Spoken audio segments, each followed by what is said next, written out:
I woke up on a spring morning in 1995, in a small mountain village. For 3 days, I had been unconscious with a fever, but during that time, I lived an entire other life, decades in a parallel world. Now I was back, a young man again, but carrying all those years of experience in my head. Looking around my old brick house, everything was familiar. The wooden bed, the paper windows, the cabinets. In the mirror, I saw my young face again, but then, I noticed a small photo of my wife, Wang Suesu, and my heart grew heavy before I passed out. I was a terrible husband. I married a gentle, hard-working woman from a mountain village, but I never appreciated her. I thought I was too good for village life. I wasted our money, chasing around with city friends, hanging out in arcades and video halls. I was obsessed with a famous actress, and covered our walls with her posters. I treated my wife with cold silence, yelled at her when I couldn't find money, and once even pushed her when she wouldn't give me cash for a festival. I never hit her, but my cruelty was the quiet kind, ignoring her.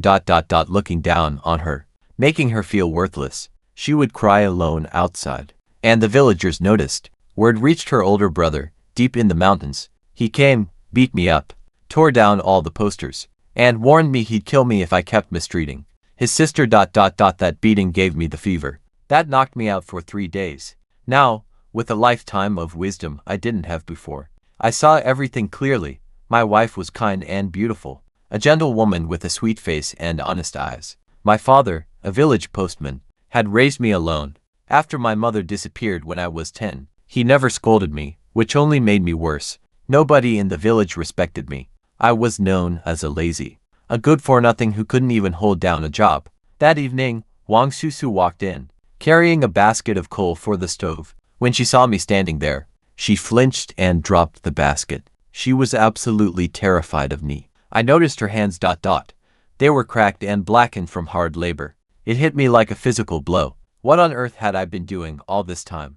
Why did I treat such a good woman so terribly? I told her softly to go wash her hands with warm water, and that I would pick up the coal.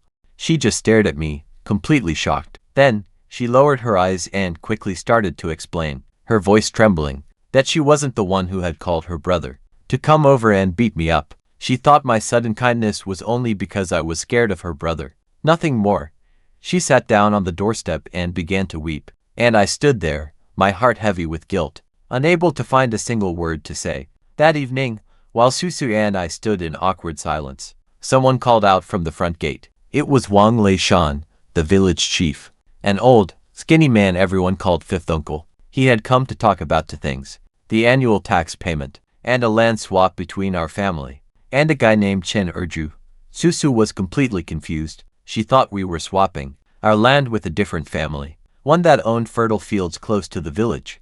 Instead, it turned out, we were trading for Erju's awful land, at the very foot of the mountain, where even weeds could barely grow. Fifth Uncle pulled out a slip of paper, with both of our thumbprints stamped on it. Susu looked at me, her face pale and trembling, asking how I could trade away our farmland for worthless ground. And then it all came back to me. During the New Year temple fair, Erju had taken me out drinking. I got completely wasted, and he sweet-talked me into agreeing to the swap, trading our fertile land for his worthless plot, offering 200 yuan per acre as a bonus. That night, he shoved the signed contract into my pocket. I must have forced Susu's thumbprint onto it while she was asleep. I felt so ashamed, I could barely speak. I wanted to tear that contract to pieces, but I knew better than that. In a small village, playing dirty tricks like that ruins your reputation forever. And Erju was well connected in the county. Nobody dared to cross him, and our family had absolutely no leverage. I was an only son, and nobody in the village even liked me.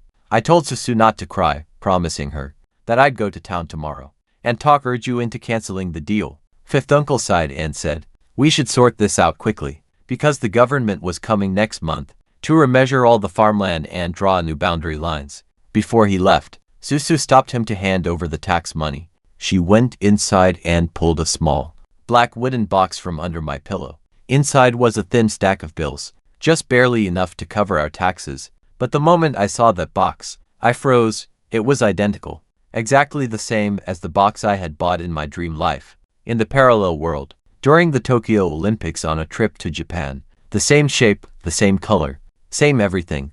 My heart was pounding. How could this object from my other life be here? In this world, hidden right under my pillow. Was this the connection between the two worlds? Was it some kind of gateway? Susu thought I was after the money again, and clutched it tight, begging me not to take it. I told her I didn't want the money, just the box. She looked confused, but handed it over and hurried out to pay. Fifth uncle, alone with the box. I turned it over in my trembling hands. It was a perfect match. I couldn't help wondering, was this the secret behind my journey to that other world? Could this little box be some kind of moonlight treasure box from the movies? I spent the whole night holding the black wooden box, opening and closing it, trying to make it work again. It was a slim rectangular box with old, detailed patterns carved into it. Honestly, it looked a lot like the moonlight treasure box from the movies. I was sure it was connected to my time travel, but no matter what I did, nothing happened. I barely slept. The next morning, I kept fiddling with it, getting more and more frustrated. Susu saw my bad mood and thought I was upset about not finding money inside the box. So she stayed quiet and kept her distance. Then, she carefully told me what she'd heard, that Arju wasn't just swapping land with us. He'd been trading and renting land from several families in the village, planning to build greenhouses. I almost laughed out loud. Greenhouses in 1995, from my future memories. I knew a massive flood was coming this year. Our whole county would be hit hard, and Urshu was going to lose everything. Susu gathered her courage and suggested a plan. Instead of swapping land permanently, we could offer to rent our land to Arju for several years, using the money he'd already paid us, so we wouldn't lose ownership. She was so afraid of me that even this reasonable suggestion came out like a plea, but I just said yes. She looked stunned. She couldn't believe I agreed so easily. I went outside to clear my head and fed the chickens. Then, I took the box out into the sunlight for a closer look. That's when I noticed something I'd missed before. Two faint characters carved inside the box, one on each half. They were strange, twisted symbols, almost invisible, like some ancient script. I stared at them, trying to figure out what they meant, but the longer I looked, the dizzier I got. My vision blurred, and I felt sick to my stomach. Something about those symbols was dangerous to stare at. Right then, fifth uncle came rushing back into our yard with terrible news. Arju had used his connections at the county office to get early approval for his greenhouse project. The government had already classified the swapped land under his name. Our farmland was officially his now. There was no way to reverse the trade. Suzu's face went white. I could hear their voices, but my head was spinning from those symbols. The world tilted sideways, and I collapsed on the ground. Everything went black.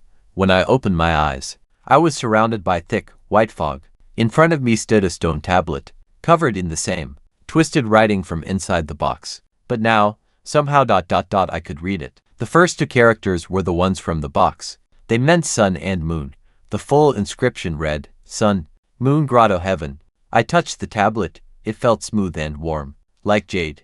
The instant my hand made contact, the fog around me started swirling toward the stone, then rushed straight into my body. The white fog poured into me, and I realized I was in a soul state. No physical body, just spirit. But my soul welcomed the fog, like it was thirsty for it. Warmth spread through me, like soaking in a hot spring. When all the fog was absorbed, I felt refreshed and clean, as if years had been washed away. Once the fog cleared, I could see where I was. Behind the stone tablet stretched a lush forest, full of strange trees I'd never seen before. A winding path led deeper in. I followed it and found a small, thatched hut with a sign that read, Sun, Moon Cottage, written in that same mysterious script, which I could now somehow understand. Nobody lived there anymore. Inside, there was only a straw mat, a bamboo bed, a heavy stone hoe, and two straw hats. I kept walking along the path until I reached a crystal-clear stream. I scooped up a handful and drank. It tasted sweet, making my soul feel warm again, though it was weaker than the fog. Further ahead, I crossed an old stone bridge over a massive lotus pond, bursting with green leaves and bright red flowers. The air smelled absolutely wonderful. Past the bridge stood an elegant stone pavilion, surrounded by exotic flowers and fruit trees, with a soft, rainbow-colored light hovering above it. I plucked two fruits from a tree near the pavilion, and took a bite. They were delicious. But then something incredible happened. Right where I had plucked the fruits, new flower buds appeared, and within seconds, they bloomed.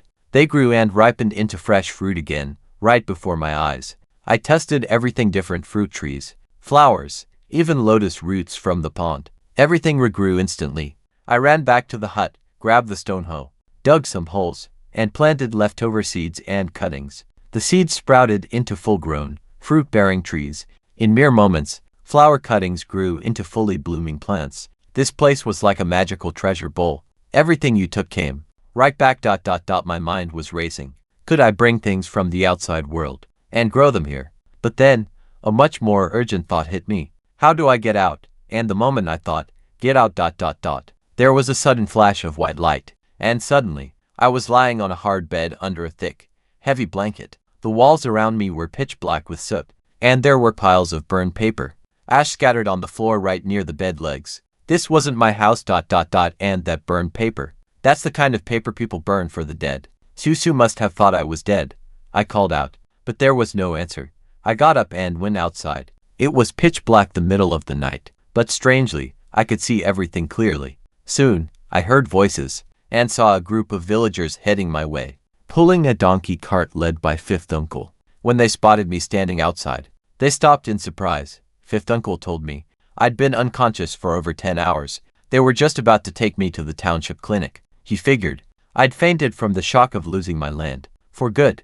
One of the villagers laughed and sneered, saying I must have passed out from sheer regret for trading away fertile land for just 200 yuan, while other families were getting 100 yuan per acre every single year just for renting to Ruju. Everyone burst out laughing at my expense. I glanced at the guy mocking me, someone I'd worked with years ago, whose livelihood I'd ruined with my laziness. He had every right to resent me. Fifth Uncle shut him up and sent the others home with the donkey cart, leaving only himself and the village doctor, a man named Goping.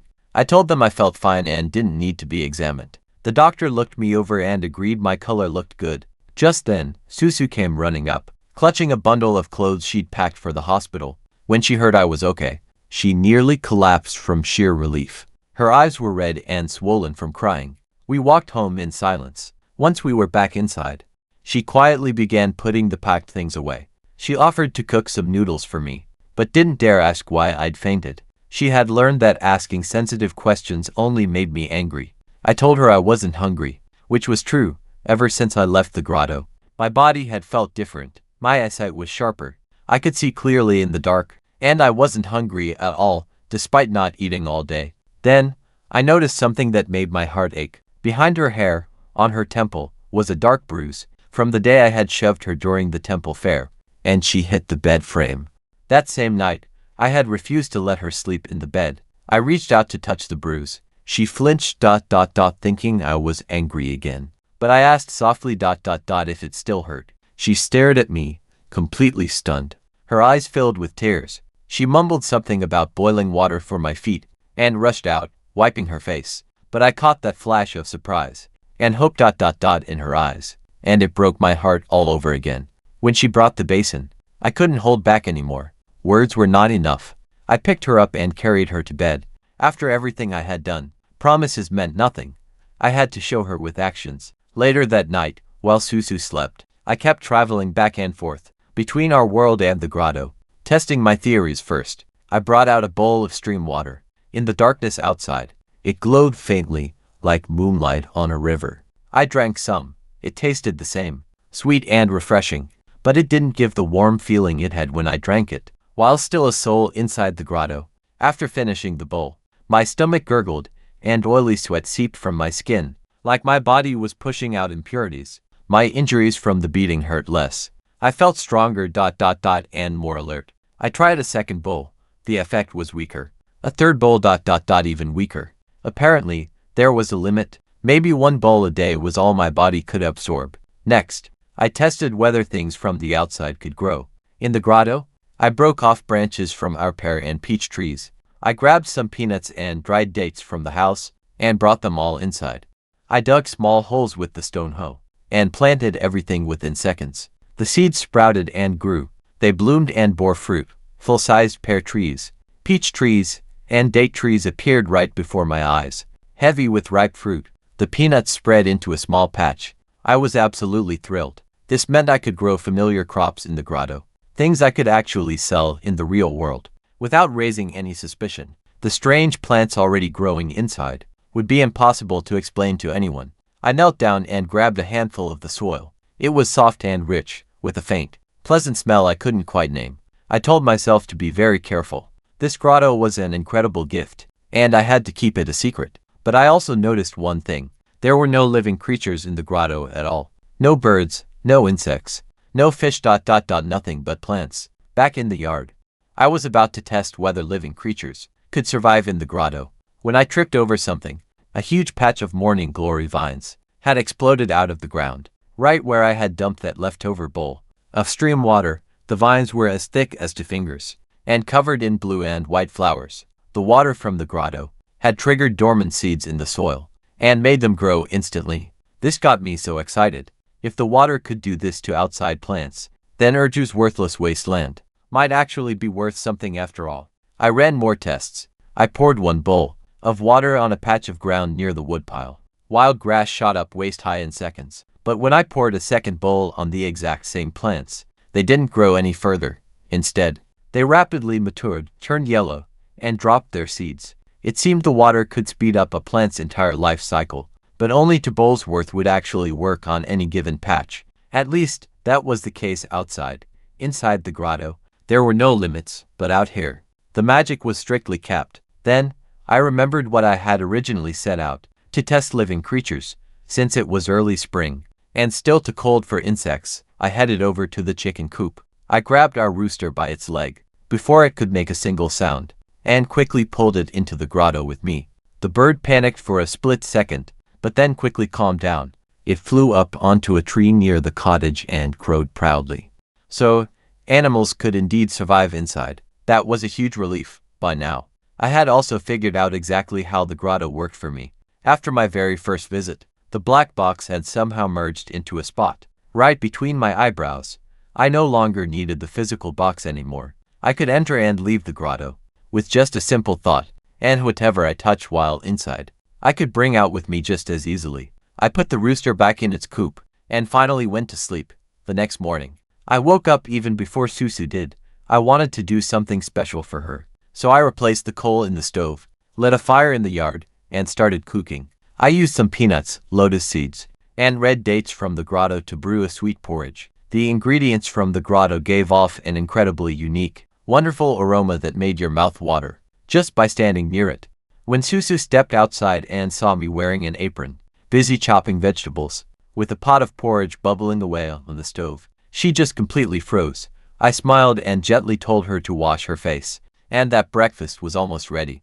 I set 2 bowls down on the stone table and told her to let it cool down a bit first, but she just stood there, looking completely dazed. To her, it felt just like a dream. This was something that had only ever happened in her dreams. Her husband cooking breakfast and smiling warmly at her. Susu sat down at the stone table and breathed in the scent of the porridge. The rich fragrance of the lotus seeds made her perk up instantly, and even her lingering tiredness seemed to melt away. She asked why I was cooking outside instead of using the stove indoors. I told her I just didn't want to wake her up. She gently bit her lip when she heard that, and I could see a soft shift behind her eyes, like a warm ray of sunlight, breaking through the cold wall she had built around her heart. She tasted the porridge, and her eyes instantly lit up. She couldn't seem to stop eating. The scrambled eggs with scallions, the crispy fried peanuts sprinkled with sugar. She tried everything, her chopsticks barely pausing for a moment.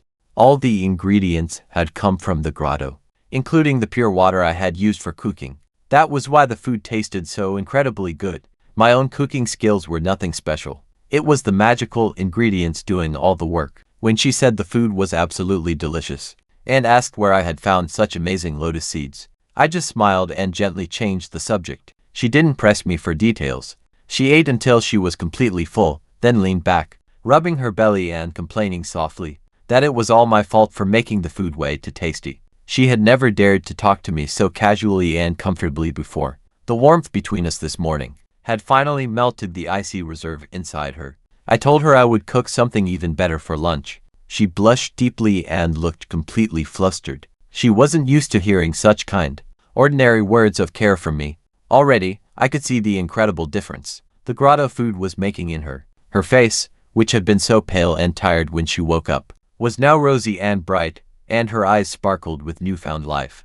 Even the rooster had gotten a massive boost. After spending half a day inside the grotto, that bird was now chasing every single hen around the yard. First thing in the morning, I couldn't openly share the grotto's secrets with Susu, so cooking the ingredients into meals was the best way to help her. Without raising any questions, when I started washing the dishes, she jumped up and tried to take over. I told her to sit down and digest, since she'd eaten so much, and cold air on a full stomach would only cause her trouble. She opened her mouth to argue, but I gently pushed her back onto the bench. She didn't resist, just sat there staring at me with those big eyes, as if she still couldn't believe any of this was real. In the morning sunlight, with her dark hair shining and her fair skin glowing, she looked prettier than any movie star I'd ever obsessed over before. Until now, what I'd felt toward her was mostly guilt, but in that moment, my heart actually started beating faster. Our quiet moment was broken by the village loudspeaker, announcing that all land swaps had to be completed this month. With each repeat of the announcement, Suzu's face grew paler. She looked at me like a frightened rabbit again. I told her not to worry, that I'd handle it. I was heading to the village office to finalize the land exchange. She panicked and asked why I'd go through with it, when Urzu's land was completely useless. She explained that the land used to be a limestone factory years ago. An earthquake had caused the ground to collapse, burying tons of lime underground. The land had been abandoned for nearly 10 years. Anything planted there died. Even the trees the village had put in years ago were still stunted and half dead, their leaves burned yellow by the lime in the soil. The whole area was surrounded by graves. I understood her fear, but I had the grotto now. Along with that magical water, I could make absolutely anything grow anywhere. So I just smiled and told her I'd learned some tricks to turn barren wasteland into good, fertile farmland back when I was in the county, which was a total lie, of course. But I did point out one thing that was actually true. Barren land didn't require any annual tax payments, which would save us some serious money. And besides, we were getting over 30 acres. In exchange for our 10. That's 3 times the land. She bit her lip, completely unconvinced, but she couldn't really argue with how confident I sounded. She just sighed as I walked away, heading toward the village office. On the way, I overheard some people gossiping. And that was when I learned that Susu had lied to me. Just the day before, she'd told me that several families had swapped land with her uncle. But the cold, hard truth was, nobody else had been foolish enough to make the trade. Everyone else just rented their land to him for 100 yuan per acre, per year. I was the only idiot who'd permanently traded away perfectly good farmland for worthless ground, all for a lousy 200 yuan bribe. Susu had made up that story just to soften the blow, knowing my old temper would have exploded if I found out the whole truth. Honestly, I couldn't blame her. She was just trying to protect herself and find some way to make things right. Meanwhile, the villagers were talking openly about what an absolute fool I was. Some of them said they felt sorry for Susu being stuck with a lazy, good-for-nothing husband like me. Others even said my brother-in-law was right to beat me. When I got to the village office, fifth uncle wasn't there yet, so I sat and waited for about 20 minutes until he finally showed up, with a woman walking right behind him. She looked to be around 30, well-dressed, and very attractive. He introduced her as Qin Xiaomei, the director of the township family planning office, who was staying temporarily at our neighbor's place, Dong Mei's house, right across the street from us. Then, it hit me. I'd already met her on my very first day back, when I stumbled outside in nothing but my shorts. I was confused and disoriented. She had been carrying a bucket of dirty water, thought I was some kind of pervert, and dumped the whole bucket right over my head. Now, here she was, an important township official, living right across from my door. At the village office, I ran into Qin Xiaomei again. She gave me a cold greeting, not because of the underwear incident, but because the villagers had already told her what kind of man I was. A lazy wife-beater, in their version. I couldn't really blame her for that attitude. Fifth uncle assumed I had come to cause trouble about the land swap. He put on a pained face and started explaining how impossible it would be to reverse anything, now that the township had already stamped the papers. I cut him off and told him I wasn't here to fight it. I was here to finalize the exchange. I wanted it done today. He stared at me like I had lost my mind. So did Qin Xiaomei. They both looked at me the way you would look at a fool. Fifth uncle asked if I was sure, and if I wouldn't regret it. I told him a real man stands by his word. The truth was, Urju's land was perfect for me. It was over 30 acres, far from the village, hidden near the mountains. The ideal place to secretly use the grotto's magic, without anyone noticing. He asked if Susu knew.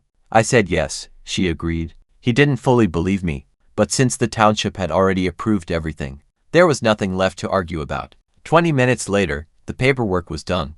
Walking out, I headed toward the wasteland to see it for myself. The land had been cleared by Urju's father, back around 1980, during a government push to develop and use the land. The old man had opened up over 30 acres. Then instead of farming it, he built a limestone factory. An earthquake collapsed the site, burying tons of lime underground. Now, his son was trying to build greenhouses on rented land nearby, but a flood was coming in a few months, and it would wipe them both out, father and son. Both of them were bold, but cursed with terrible luck. Honestly, though, neither of them deserved any sympathy. Urju had deliberately tricked me into that land swap, getting me completely drunk, just so he could grab my prime farmland, right near the irrigation pump. But I wasn't about to waste my energy on revenge. The coming flood would take care of him for me. Besides, I had the grotto and much bigger plans. I walked past the wheat fields toward the northwest, enjoying the peaceful countryside and watching the kids fly their kites, with the green mountains fading into the distance. But after climbing over a couple of steep hills, I heard screaming. A dead body. There's a dead body in the pit. It was the kids. Their faces were stark white with terror, as they ran toward the road, so terrified they'd abandoned their kites. As soon as they spotted me on the road, they ran over, trembling with fear. A boy named Lenny, a neighbor's kid, recognized me first. They all started shouting at once about a dead body, behind the old earth god temple. In a tree pit, they said there were rotten clothes, hair, bones, and something moving underneath them. One kid even claimed, the temple door turned into a monster's mouth at night. But the more I listened, the more skeptical I became. None of them had actually gone close to it. They'd just seen something from a distance, and scared themselves half to death. I told them to head on home and stop running around, so far from the village without any adults. Kidnappings were all too common back then, and children who were stolen almost never made it back home. Once the kids left, I decided to go check it out anyway, just to be safe. The temple was just a tiny, rundown shrine sitting right on a path between the fields. It was locked up tight, with a massive pit right behind it, overgrown with huge trees. At night, the whole place looked pitch black and incredibly creepy. That's probably why parents made up all those ghost stories, to keep their kids away. But I climbed down into that pit anyway. And there, I found exactly what those kids had seen. Right between two massive trees lay a pile of old, rotten clothes, tangled with matted hair, and what looked like bones. But then, I noticed something underneath was moving, just a little bit, and I could hear these faint, tiny whimpering sounds. I carefully pulled the rotten clothes aside, and found a dead, black dog, already frozen completely stiff. Her belly was still twitching. Two tiny tails were poking out from right under her body. She had given birth right before she died, probably from the freezing cold, or some complications. Tucked underneath her were two newborn puppies, one black and one yellow, their eyes still tightly shut, just shivering and crawling around blindly. Searching for milk that was never going to come. They'd already developed diarrhea, which was a terrible sign. Anyone with experience would. Puppies in this condition simply cannot survive, but there was no way I could just leave them there. I gently scooped them up, brought them into the grotto, and carried them over to the stream. I dipped my fingers into the magical water, and let them lick it off drop by drop. After a few rounds of feeding them, the little puppies slowly opened their eyes. They immediately began to nuzzle against me, pushing their tiny heads right into my chest, as if they were looking for more comfort. I gently set them down and kept feeding them. Before long, they were actually running around on their wobbly little legs, barking with surprisingly strong, tiny voices. I couldn't help but smile. I carried them over to the thatched cottage so they could rest, then went back outside, dug a hole with my stone hoe, and gave their mother a proper burial. After that, I put the hoe away, and continued making my way toward the wasteland. Once I reached the wasteland at the foot of the mountain, it turned out to be much worse than I had expected. The entire ground was covered in scattered, broken bricks, and rubble from the old limestone factory. The wild grass was thin and yellow, without even a single green sprout this spring. The surface of the soil was loose and dry, but just a few inches down. It was rock hard, like hitting solid stone with a hoe. All that buried lime had sucked every last drop of moisture and nutrients right out of the earth. But I had a plan. I dug small holes, dropped in peanut seeds, and splashed them with 2 scoops of grotto water. Within minutes, the peanut plants pushed through the soil and grew to full maturity. Right before my eyes, I pulled one up and tasted it. It tasted decent, though nowhere near as good as the peanuts grown inside the grotto itself. The soil out here was just too poor for that. Still, it wasn't a wasted effort. After the plants grew and died, their roots left behind nutrients from the grotto water, gradually improving the soil. My plan was simple: plant 1 section each day, harvest it, and gradually transform the whole 30 acres, patch by patch. As a bonus, I'd end up with loads of peanuts to sell in the county. I could easily claim they were greenhouse grown, since nobody around here knew enough about greenhouses to question it. I worked for about 3 hours and finished a full acre. Normally, that would take someone an entire day, but the grotto water had been strengthening my body. I felt like I had endless energy. Harvesting, however, was slower. It took until noon to pull up all the peanuts and store them safely in the grotto. Each acre produced around 600 caddies. I planned to do another acre in the afternoon and take a load to sell in town tomorrow. Walking home, I hummed a little song, feeling genuinely happy. For the first time in a long while, this simple life working the land and seeing real results was exactly what I had dreamed about in my previous life.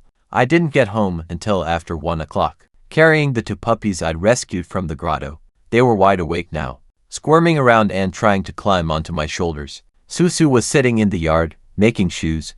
When she saw the puppies, her face lit up instantly. She ran right over and asked where on earth I'd found them. I told her about their mother, who had died behind the temple. She immediately scooped both puppies up into her arms, gently stroking them. But when I mentioned we could find them a good home once, they got a bit bigger. She clutched them even tighter and begged me not to. She had always wanted a dog, but I'd never let her have one before. Then, I let her know that the land swap was officially finalized, and that I'd already gone to check out the wasteland. I told her it wasn't nearly as bad as we'd feared, and that I'd even brought back some soil to show her.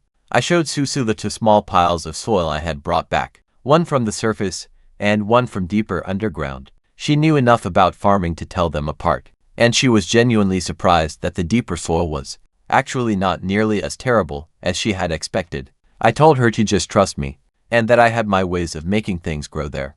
I gave her a playful wink, and she couldn't help but laugh. It felt so good to see her smile. The 2 puppies seemed to have already completely bonded with me. The second I took a step away, they scrambled after me on their tiny legs, crashing into each other and barking in a panic. Whenever they lost sight of me, Susu found it hilarious when we named the black male puppy Haiwe and the yellow female puppy Xiaojian for lunch. Susu made some freshly steamed buns and scrambled eggs with scallions. To go with it, I whipped up a pot of dough drop soup, using the grotto spring water and some spinach I had quickly grown inside the grotto from seedlings I dug up on the way home. The soup turned out absolutely incredible, and Susu happily stuffed herself once again. That afternoon, the village loudspeaker announced that the township family planning office would be visiting every household, so we stayed home. Xin Xiaomei came by at dusk with her team, did a quick registration, left 2 boxes of contraceptives, and hurried off. But before leaving, she gave me a look that clearly said, "What a waste of a good woman on a man like him." I was annoyed, but I couldn't argue. My reputation was just that bad. Meanwhile, Susu was happily building a little bed for the puppies. The 2 pups had eaten a bowl of soup at lunch and slept by the stove all afternoon, with their round bellies sticking up. Over the next 2 days, I settled into a rhythm. Each day, I went to the wasteland and planted another acre of peanuts, using the grotto water. Then, I harvested them and stored everything in the grotto to dry overnight. The magic soil inside could speed up the drying process, based on my intentions, so by morning, the peanuts were perfectly dried and ready to sell. I kept cooking all our meals with grotto ingredients. Susu ate well, and her face grew rosier by the day. She talked more, smiled more, and started helping me wash the dishes after dinner, something I let her do because working side by side brought us closer together. On the 3rd morning, I woke before dawn, made breakfast, and after eating, I borrowed 5th Uncle's donkey cart. I told him I was going to buy farming tools in the county, but in reality, I was going to sell peanuts at the morning market. I needed the cart as a cover. I couldn't exactly walk into town, carrying hundreds of pounds of peanuts. that appeared out of nowhere. What I didn't know was that borrowing the donkey cart had already made me the village joke once again. Fifth uncle's donkey threw a fit that morning, braying and refusing to be harnessed. Until I fed it some peanuts grown in my grotto. The neighbors all came out to see what the noise was about, and when they found out that the village's infamous Lazy Bones was heading out to buy plows to till that hopeless wasteland, they just couldn't stop laughing. To them, I was just piling one embarrassment on top of another. I didn't care. They didn't know what I knew, that a massive flood was coming. A few months after the flood waters washed through, the buried lime would be diluted, and the soil would be completely transformed. Nobody would question how that wasteland turned into fertile farmland. People around here still believed in fate and miracles. They would just say that heaven had finally shown mercy. I drove the cart east, past the reservoir and around to ridges, until the county town finally came into view. At a quiet spot along the road, I pulled over and transferred the dried peanuts from my grotto onto the cart, about 500 or 600 caddies, a full load. I cracked a couple open to check. Perfectly dry, just right for selling. At the county agricultural market, I paid half a yuan for a temporary stall fee and drove toward the grain section. The vegetable sellers were mostly gone by now, but the breakfast stalls were still going strong. The aroma of fried dough sticks, and especially the local buckwheat noodles, drenched in red chili oil, nearly broke my resolve. That taste was something I had missed for decades in my past life, but before I could even order a bowl, someone stopped right behind my cart. A tall, slightly hunched man in his 40s was staring at my peanuts in surprise. Next to him stood an elegant woman of about the same age, wearing a red scarf and a brown wool coat, with curled hair and leather boots, looking very stylish for 1995 out here. The man couldn't believe fresh peanuts even existed at this time of the year. I told them they were greenhouse grown, recently harvested and dried. They each tried a few and exchanged impressed looks. The taste was clearly much better than ordinary peanuts. They weren't looking to buy, just passing through. The woman mentioned she was surprised to see greenhouse farming in her hometown, which let me know they were visiting from somewhere bigger. Before they left, she handed me 2 business cards with a warm smile, saying I could contact her or her husband if I ever needed help. Her card read, Liang Hongyu, with her phone number and address. His read Shinrong Shin, with just a phone number. Watching them walk away, I could tell she was the one in charge, a capable, confident woman. Her husband treated her with a kind of respectful deference. She seemed like the type who wanted to support development back in her hometown. I tucked the cards away and got back to business. I had peanuts to sell at the market. I parked my cart in the grain section and started shouting about fresh greenhouse peanuts. People came over right away. Everyone was curious, because fresh peanuts in early March were unheard of. They asked a million questions about greenhouses and farming, and they all tried the samples. They all agreed the taste was better than normal peanuts, but they only bought in small amounts, 2 pounds here, 5 pounds there. By 11 o'clock, I'd been shouting all morning, and still had about 80 pounds left on the cart. I priced them at 9 jiao per pound, just 1 jiao above the market price for last year's peanuts, and even that small markup slowed things down.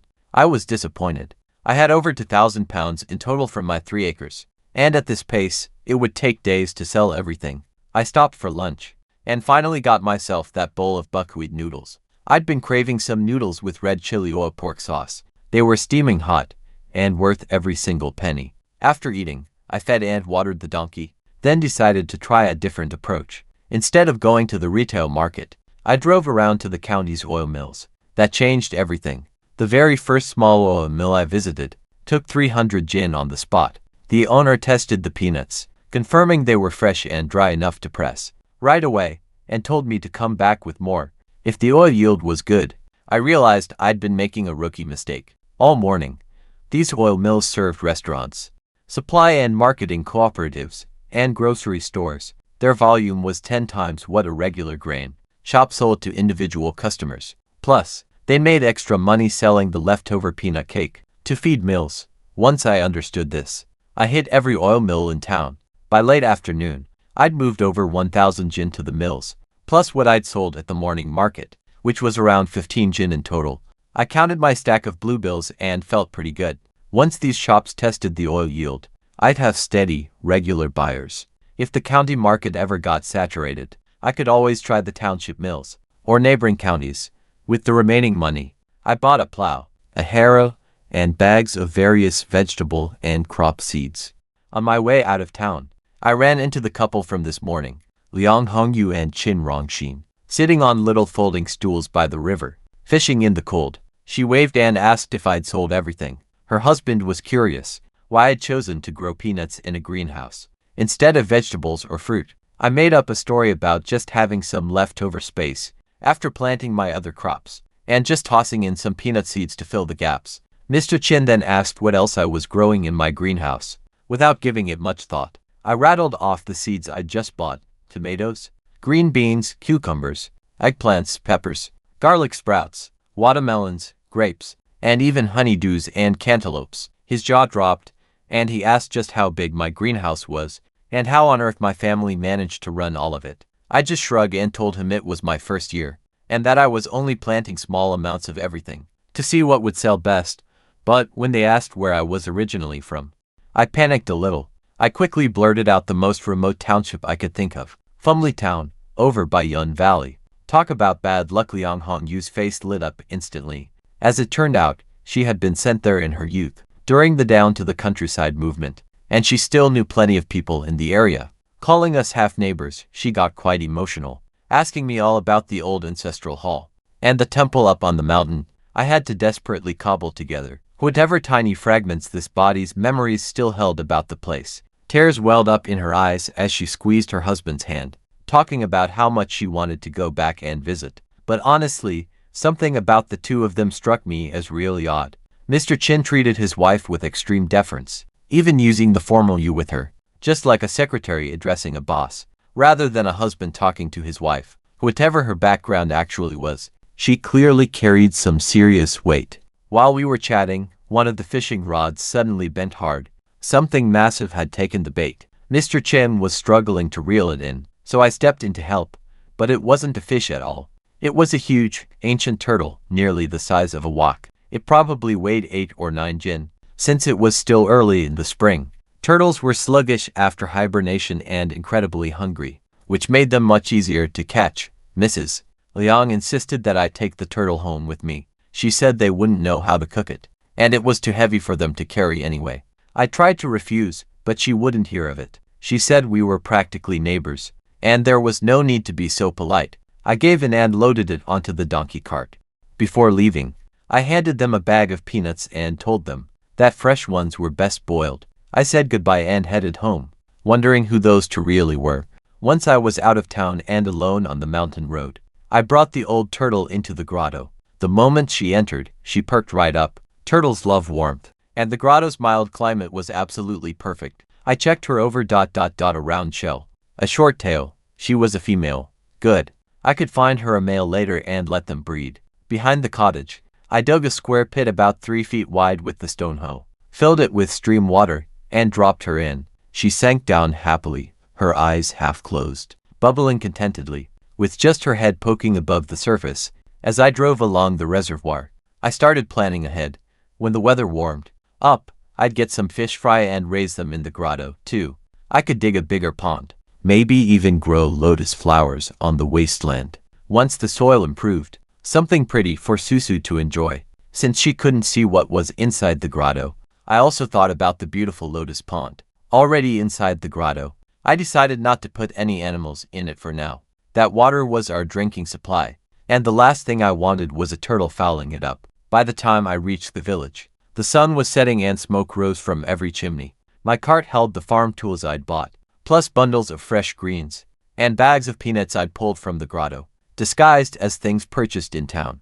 I also had a big slab of pork. Tonight, I really wanted to cook Susu a proper meal, but near the house, I ran into a bunch of neighborhood kids. They were crowded around our gate, trying their best to peek inside. It turns out they all wanted to see the puppies. Susu had actually let them in earlier, but Highway and Zijin were terrified of strangers, so they hid straight under the bed. The kids begged me to bring the dogs out, since they'd heard the puppies only listened to me. I told them to wait a moment, while I parked the cart in the back courtyard, my father's old quarters, which we now use for storage. It has a cellar, a wine pit, coal, and plenty of room for the donkey cart. Then, I waved the kids inside, and the whole group let out a cheer. Susu followed quietly behind us, watching me tease and joke with the children. As I carried the groceries into the house, she had a soft, gentle smile on her face. Later on, she told me, that even if this wasteland never grew a single thing, as long as I could stay happy like this, it would be more than enough to make it feel like home. I called out for the puppies, and they came running instantly, scrambling out from under the door curtain, barking excitedly and wagging their tails. They practically tumbled over the threshold just to reach me. The neighborhood kids watched in absolute amazement, as Highway and Zijing crawled all over me, nuzzling their little noses into my chest, looking for food. One kid piped up and announced that the puppies must think I was their mother. Another even said they were trying to nurse from me. My face went totally dark, but behind me, Susu burst out laughing. I quickly called Susu over to feed the dogs. She froze, holding the wine jar, having absolutely no idea where she was supposed to get milk. I explained that the jar actually held goat's milk that I'd bought while I was in town. I'd found a family with a nursing goat near one of the oil presses and bought over a pound of fresh milk. Then, I split it into 2 jars and mixed it with some grotto water. The puppies were still too young for solid food. They needed milk for at least another 2 or 3 weeks. Susu blushed when she realized. She'd assumed it was liquor. When she opened the jar, the milk smelled surprisingly good. There was no goaty smell at all, just a pleasant sweetness from the grotto water. Mixed in, she poured a small bowl and set it down in front of the puppies. They sniffed it, licked it once, then buried their faces in the bowl and drank it all down in seconds, licking the bowl completely clean. The kids watched in absolute silence, barely breathing, totally fascinated. Then, little Lenny begged me to pour another bowl. I told him he needed to get home before dark, or his dad would give him a beating. He just grinned and said his dad had gone up the mountain and wouldn't be back for a couple of days. That caught my attention. I asked what his father was doing up there hunting. When the kid said yes, it really surprised me. Spring plowing was just about to start, and every family needed their men at home for the land redistribution. But Lenny explained that his family hadn't eaten meat all winter. His 5th sister had exams coming up, and their father wanted her to have a few good meals before heading back to school. So, he'd gone into the mountains all by himself yesterday. After lunch, Susu mentioned that Lenny's father, Wang Lixin, used to be a legendary hunter. Rabbits, pheasants. He could catch almost anything. But with so many mouths to feed, he'd been working at the factory for years and hadn't been up the mountain in a very long time. Meanwhile, Highway and Zijin were busy causing trouble. After finishing their bowl of goat milk, they tried climbing up the jar to get more.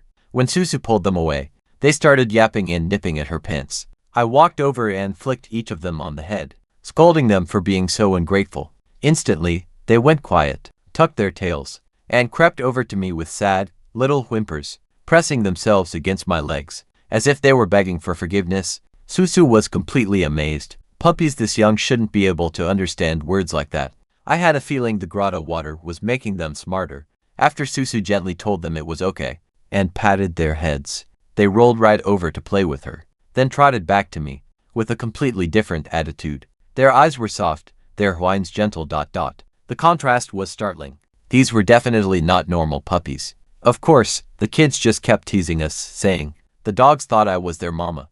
I finally shooed them all home before it got dark. As Lenny was about to leave, I remembered his family's situation. I cut off a generous chunk of the pork I had bought and wrapped it up for him, telling him it was for his sister to eat before her exams.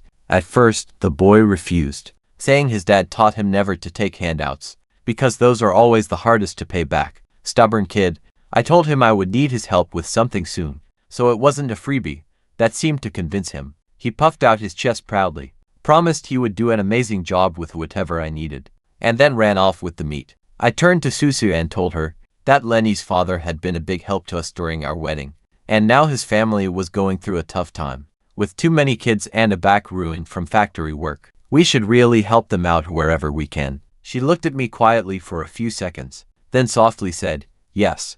I asked Susu to prep the meat and wash the vegetables, while I took a quick trip over to Fifth Uncle's house. She didn't ask any questions. I just went to get myself a flashlight, since it was dark outside. The village at night was pitch black. Barely anyone used electric lights. Most families were too frugal, and the power supply was poor anyway, which was exactly why they were building new, high-voltage lines this year. I walked through the darkness to Fifth Uncle's place and found the whole family eating dinner by a kerosene lamp in the yard. I told Fifth Uncle I needed the donkey cart for 2 more days. His wife frowned, and his daughters-in-law rolled their eyes. But Fifth Uncle just shrugged and said I could keep it, since spring plowing hadn't started yet. He asked if I was planning to plow the wasteland. I said no. I just needed to haul some things from the county. Then I pulled out what I had brought: a bundle of fresh green beans, a bundle of eggplants, and a bag of peanuts. The whole family stared. Fresh green beans and eggplants in early March. That was unheard of. I explained they were greenhouse grown, bought in the county, actually. In reality, I had secretly grown them, with grotto water by the roadside before entering the village. They were only slightly better than normal vegetables, not the premium, high-quality ones from inside the grotto that I kept for Susu and myself. Fifth Uncle's wife, who'd barely acknowledged me earlier, suddenly came over and grabbed both vegetable bundles with both hands, asking how much greenhouse vegetables cost. These days, she didn't even glance at the peanuts. In her mind, out-of-season vegetables were far more valuable. I found it amusing as I left. Fifth Uncle walked me to the gate, watching as I disappeared down the road. I heard him muttering to his family that maybe I was actually up to something real. This time, his wife spat and called me a lazy, good-for-nothing. But Fifth Uncle seemed less sure. Back home, Susu had everything prepped and waiting. She asked about the vegetables, too, wondering where fresh eggplants came from in the dead of winter. I explained to her how greenhouses worked, how they kept things warm like spring all year round, growing summer fruits and vegetables, even in the coldest months. Her eyes went wide, and she asked shyly if the vegetables had cost a lot of money. I teased her, calling her my little accountant, and gently pinched her nose. She blushed so hard she couldn't even look at me, and bent over the iron pan, pretending to scrub it. That evening, I handed Susu a thick stack of cash. She stared at it, completely stunned. Not because of the amount, but because I was actually giving her money. Instead of demanding it, I told her it was 2,000 yuan, the compensation from the land swap, and that she should keep it safe. She asked if I needed to take any for my trip to the county tomorrow.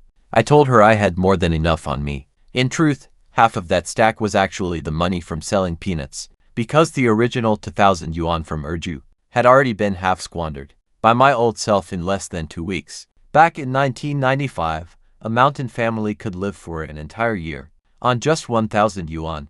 No wonder everyone called me a worthless spendthrift. Susu took the money inside, and I could see her shoulders finally relax. That night felt like the very first time she truly believed that things might actually be different. The next morning, I walked out to the wasteland at dawn, taking my sweet time. Since I didn't need to rush to the market today, I'd just deliver the peanuts directly to the oil presses. On the way, I passed Fifth Uncle's oldest son, a township police officer, riding home from his night shift on a bicycle. He stared at me like he'd just seen a ghost. The village lazybones, heading out to the fields at sunrise. Once I reached the wasteland, I noticed something crucial. The 5 acres where I'd planted peanuts just a few days ago had tiny green shoots of grass poking through the soil. The residue from the grotto water was still active enough to wake up the dormant seeds buried in the ground. They were still tiny, barely even visible, but if I had used any more of that water, the grass would probably be waist-high by now, and that would have been impossible to explain to anyone. I had to remind myself to always dilute the grotto water with regular water from now on. I struck the deeper soil with my hoe to test it, right where I'd already harvested that first round of peanuts. The tough, hard soil underneath had softened up significantly. Just a couple more rounds of planting and plowing, and this barren wasteland could turn into prime farmland. I estimated that the entire 30 acres could be completely transformed within a month. With that in mind, I got right to work digging. I planted the peanuts, adding just a few carefully measured drops of water to each, and was able to harvest them just 2 hours later. After sticking to this routine for a few days, I'd grown much faster and a lot stronger. Clearing half an acre took me only 2 hours now, from start to finish. Next, I decided to try growing some vegetables inside the grotto. Every single seed I'd bought in town and planted had already grown completely wild. The cucumbers, eggplants, green beans, and tomatoes were all bursting with fresh produce, their vines bending under the weight. The spinach had already bolted and gone to seed, so I harvested those seeds and brought them outside to plant in the wasteland. spinach, eggplants, and cucumbers, about a tenth of an acre in total.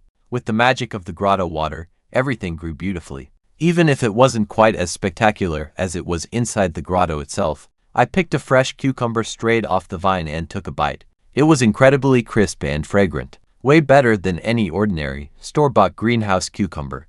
I let out a long stretch, put my hoe away, and started heading back home for breakfast. By the time I got home around 9 after working the fields, Susu was already outside, laying out bamboo mats, trays of dried sweet potato slices, and herbs to sun-dry in the yard. She told me we were out of white flour, and the cornmeal had been ruined by mice, so breakfast would be sweet potato porridge. I told her I'd buy flour bags the next time I went to town. While she cooked on the indoor stove, I snuck in some grotto water. Over the past few days, I'd figured out the rules. A person could benefit from about a bowl and a half of grotto water per day, roughly 2 liters. I'd been using it in every meal, and the change in Susu was visible. Her skin glowed, her eyes were brighter, and sometimes when I glanced at her, my heart would skip a beat. Then I noticed the puppies were missing. Not in their bed, not in the yard. Susu suggested they might have followed me out the gate. When I left for the fields that morning, I was about to go look for them, when I heard yelping outside and a woman's angry voice. I rushed out across the narrow lane. Our neighbor, Chin Dongmei, was kicking Highway and Zijin out of her yard, hard. Each kick sent the tiny puppies tumbling 2 meters through the air, crying in pain. Susu ran over, begging her to stop, explaining they were our dogs. Dongmei didn't care, she said.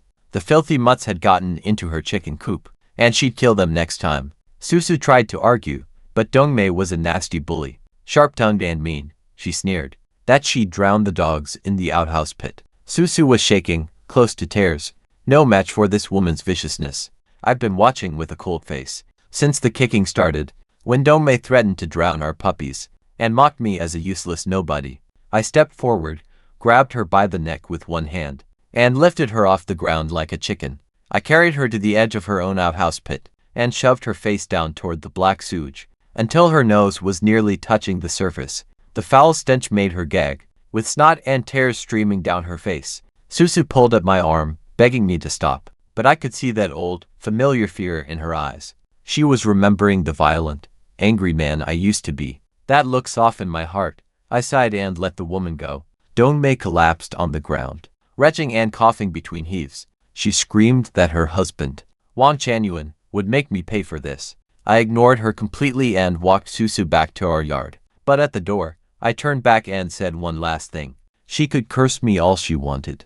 I didn't care. But if she ever opened her mouth against my wife again, I'd throw her face first into that pit, and even her husband wouldn't be able to stop me. Dongmei didn't dare say another word to my face, but the sheer hatred in her eyes was unmistakable. Her sister, Qin Xiaomei, came out looking pale and weak, wrapped tightly in a thick coat, asking what all the shouting was about. Dongmei quickly brushed it off, and didn't mention what I had actually done to her. She was far too proud to admit it, especially in front of her more successful older sister.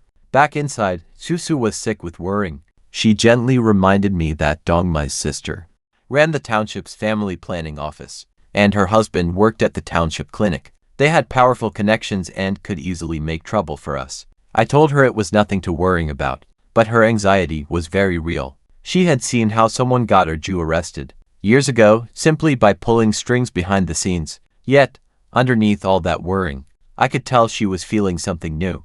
This was the very first time her husband had ever stood up to protect her. She softly warned me not to actually hit anyone, because she didn't want me getting locked up. I smiled and promised her that I would be careful. At breakfast, Susu noticed that the sweet potato porridge tasted unusually good.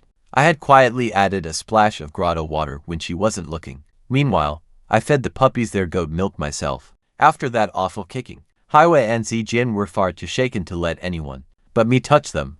I mixed the cornmeal, which had been ruined by mice, with some bran, and chopped up some grotto-grown peanut vines for the chickens. The rooster and hens immediately started fighting over it. The grotto-grown feed was completely irresistible to them.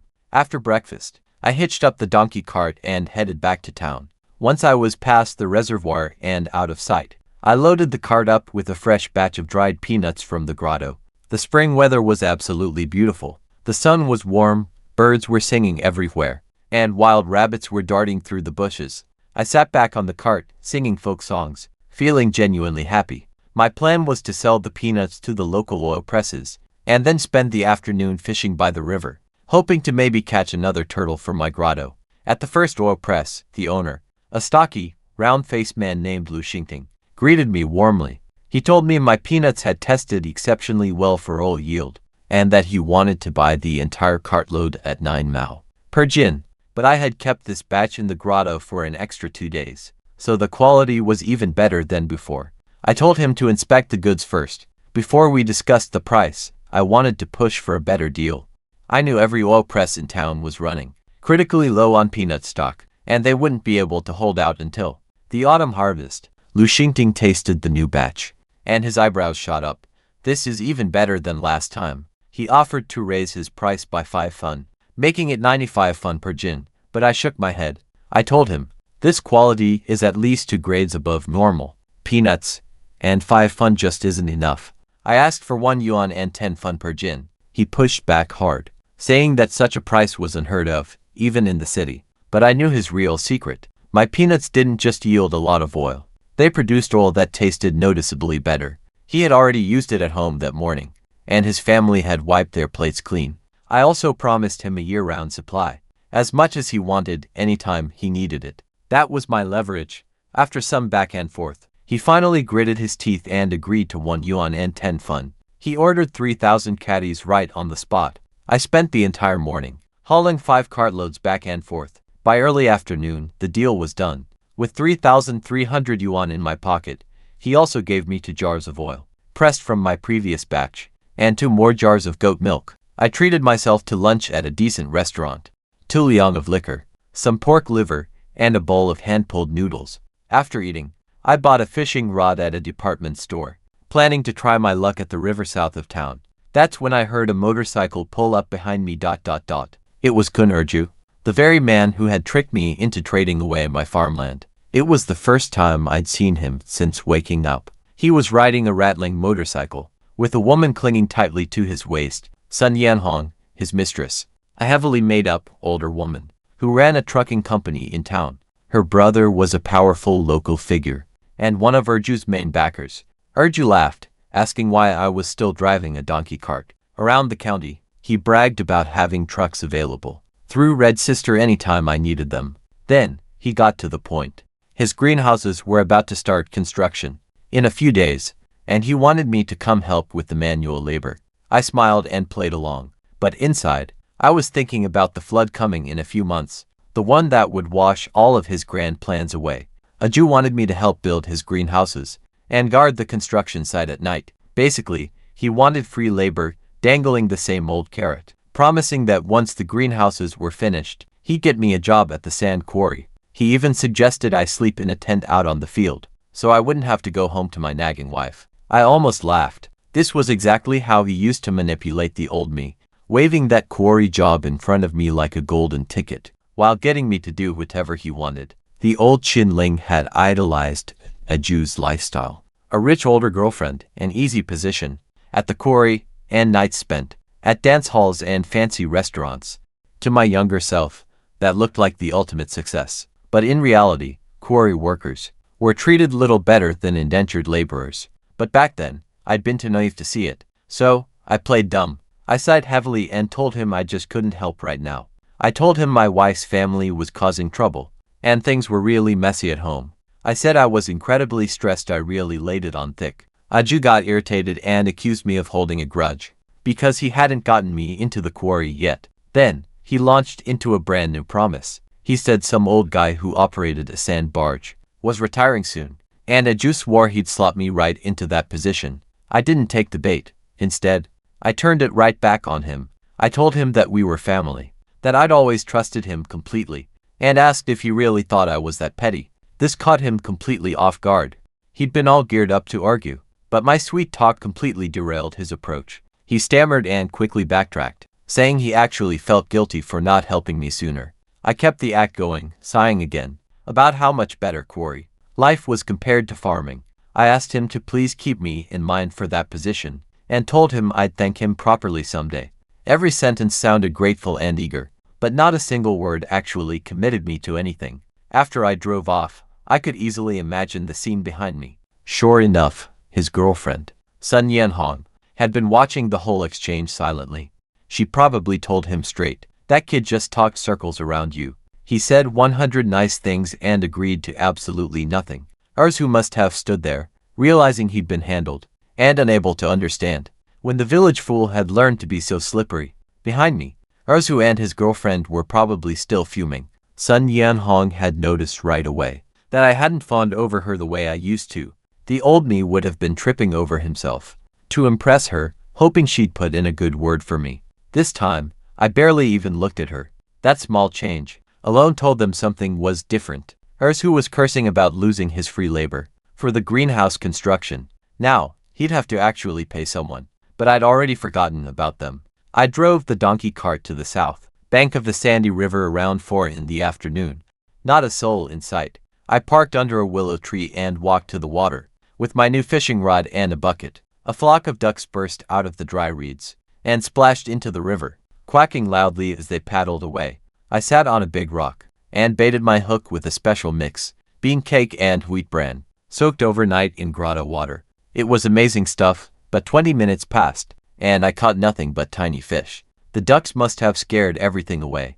I was about to move spots when I noticed something in the reeds, where the ducks had been laying eggs. There were so many of them I counted 11 in the first cluster alone. They were still warm. As I walked along the bank, I kept finding more of them scattered through the reeds. By the time I was finished, I had a full basket of nearly 40 duck eggs. It seemed like someone's flock had been laying eggs out here regularly, and nobody was around to collect them. What a nice bonus, even if the fishing turned out to be a failure. I picked a new spot further down the bank and cast my line again. This time, within 2 minutes of the hook hitting the water, the surface right in front of me erupted. Fish came swarming in from every single direction, fighting over the grotto water bait. The water churned and splashed as if it were boiling. The bait was instantly stripped off my hook. I put the rod away immediately. This was way beyond fishing. I just mixed up the rest of my bait, tossed handfuls of it into the water, and scooped the fish straight into my bucket, while they crowded around in a total frenzy. Some even stuck their heads above the surface, begging for more, while others leapt completely out of the water. Not a single fish even tried to escape. It was as if they were lining up to jump right into my bucket. I laughed out loud. Once I got these fish into the grotto, they'd have all the food they could ever want. I carried the heavy bucket of fish into the grotto. The moment they entered, the fish went absolutely wild, thrashing and leaping. Sensing that there was something truly special about this place, a few big grass carp jumped right out of the bucket and onto the ground before I could grab them. The old turtle surfaced from her little pool, snatched one in her jaws, and dragged it underwater. Blood swirled through the water as she tore into it. I tossed the rest of the flopping fish into her pool, and she grabbed another one immediately. While the others scattered in a panic, I dug out a new pond using the stone hoe. It took about half an hour's work. I filled it with stream water and released all the remaining carp, including the crucian carp, grass carp, and eels, along with about 150 tiny loaches. I even planted some lotuses in the new pond, giving the fish a place to hide from the turtle. When I finally finished, I stood back, leaning on my hoe, and admired the scene. It was really starting to feel like a proper little slice of paradise. Once I was back outside, I drove past the sand quarry on my way home. The young workers were heading out for drinks, while the managers lounged in their chairs, listening to the radio. I could easily see why. The old me had been so seduced by that kind of life. It looked so easy and glamorous compared to farming. Then, I spotted 2 old men, herding a massive flock of ducks near the quarry. So, those were the ducks that had been laying eggs by the river. It was the quarry flock. I glanced at my basket of nearly 40 eggs and grinned. On the way home, I stopped by the flour mill to pick up several large bags of flour. Then, I arranged some cucumbers, tomatoes, and fish on the cart to cover up the goods from my grotto. That evening, I had barely stepped inside with the fish and vegetables when I heard someone calling out at the gate. It was Wang Juxing, fifth uncle's oldest son, who worked as the township police officer.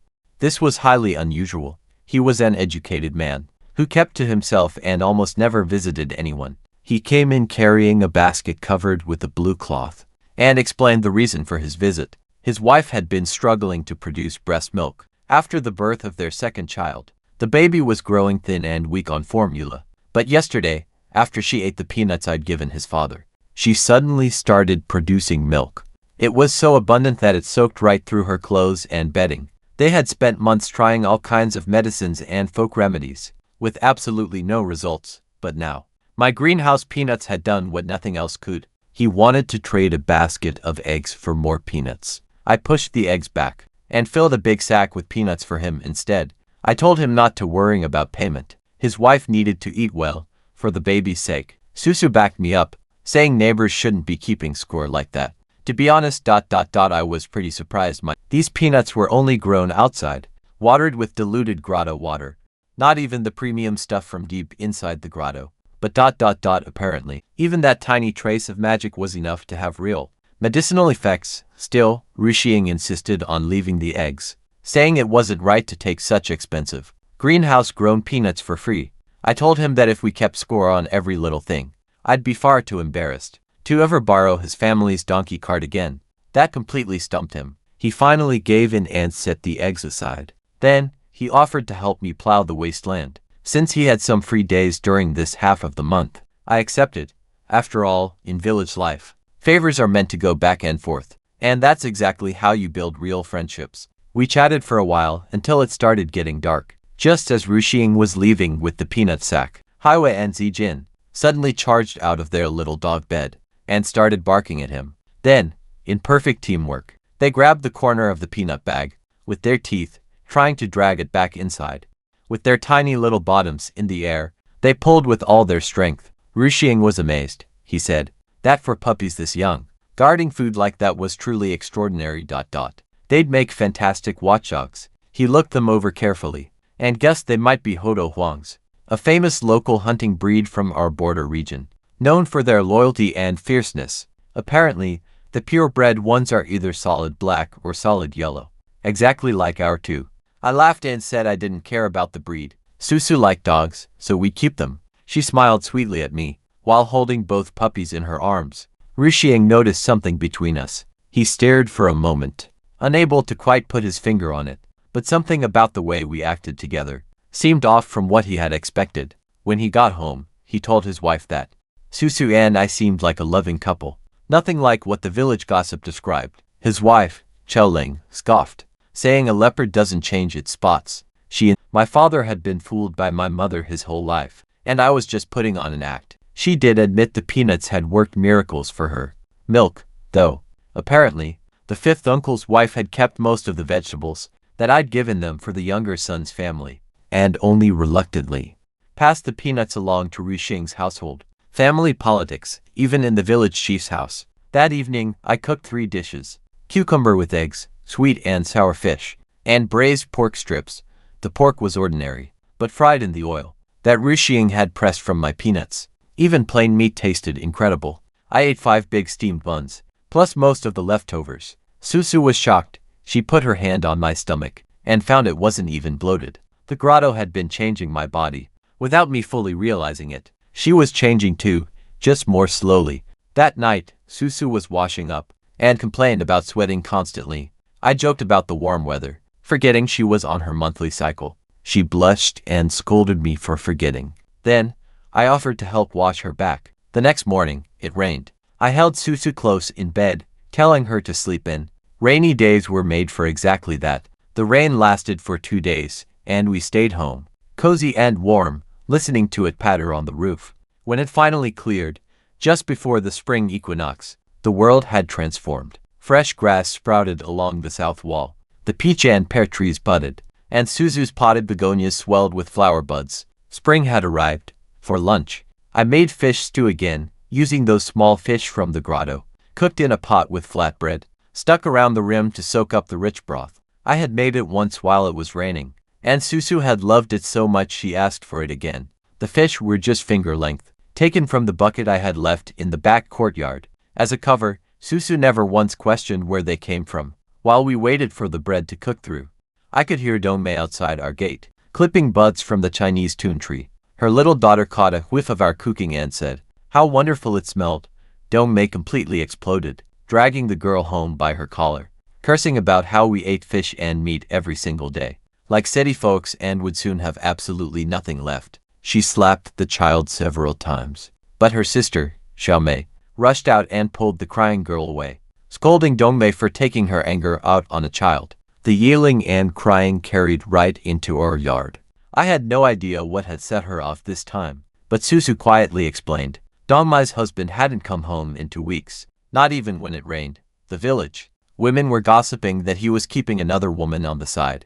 Dongmei must have heard the rumors, and was taking out her fury on everyone around her. I told Susu that Dongmei's husband's troubles had absolutely nothing to do with us. That woman simply couldn't stand seeing anyone else happy. Then, I blew on a piece of hot fish, and held it out for Susu to taste. Her eyes instantly lit up. This is even better than last time. The fish had spent an extra 2 days in the grotto, making the meat much richer and more tender. We shared a warm, peaceful lunch together, completely unbothered by all the noise coming from across the lane. Afterward, I hitched up the donkey cart. Today was meant for plowing, not selling. The recent rain had softened the ground beautifully, making it the perfect time to turn the soil on that wasteland. 2 rounds of planting peanuts had already loosened up the top layer of dirt, but deep down, the earth was still rock hard, from years of lime bonding with the soil. Susu climbed onto the cart with Haiwa, and little Zijin tucked safely in her arms. She insisted that I hold one while she held the other.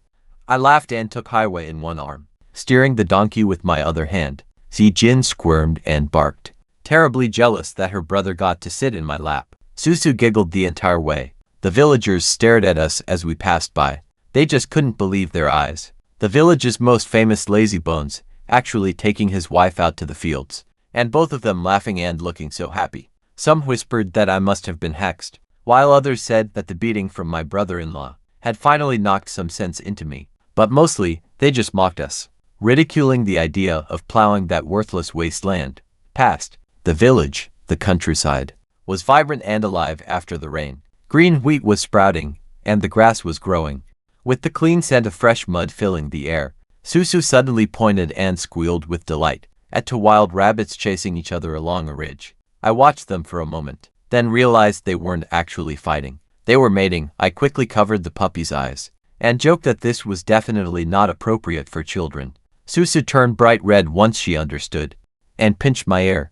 We rode on, holding hands, and teasing each other, until the wasteland finally came into view. Just then, I heard someone shouting from behind us. It was Jeshing. He was pedaling hard on his bicycle, out of breath, scolding me for not telling him that I was heading out to plow. He'd promised to help, and I'd left without a single word. I apologized with a laugh, admitting that I'd honestly just forgotten. The 3 of us walked past the old graveyard, to the edge of the 30 acres. The moment Juxing and Susu saw the land, their eyes went wide. Juxing dropped to his knees to look closer, then shouted in disbelief, "There's grass growing here. This land is actually growing grass." The wasteland had transformed. Bright green grass covered the ground, where nothing had grown for a decade. And it wasn't the wispy, late summer kind that sometimes sprouted on washed out topsoil, but sturdy spring shoots rooted deep. Susu pulled a few up, and was amazed at how strong they were. Juxing was practically beside himself, squeezing handfuls of soil and declaring, "It vastly improved." I played it cool, saying the land must have naturally recovered over time. I reminded Susu of the soil samples I'd shown her before, proving the ground wasn't as hopeless as everyone thought. Juxing kept pressing me, asking privately if I'd really planned to farm this land, or had some other scheme, maybe an animal farm or a brick kiln.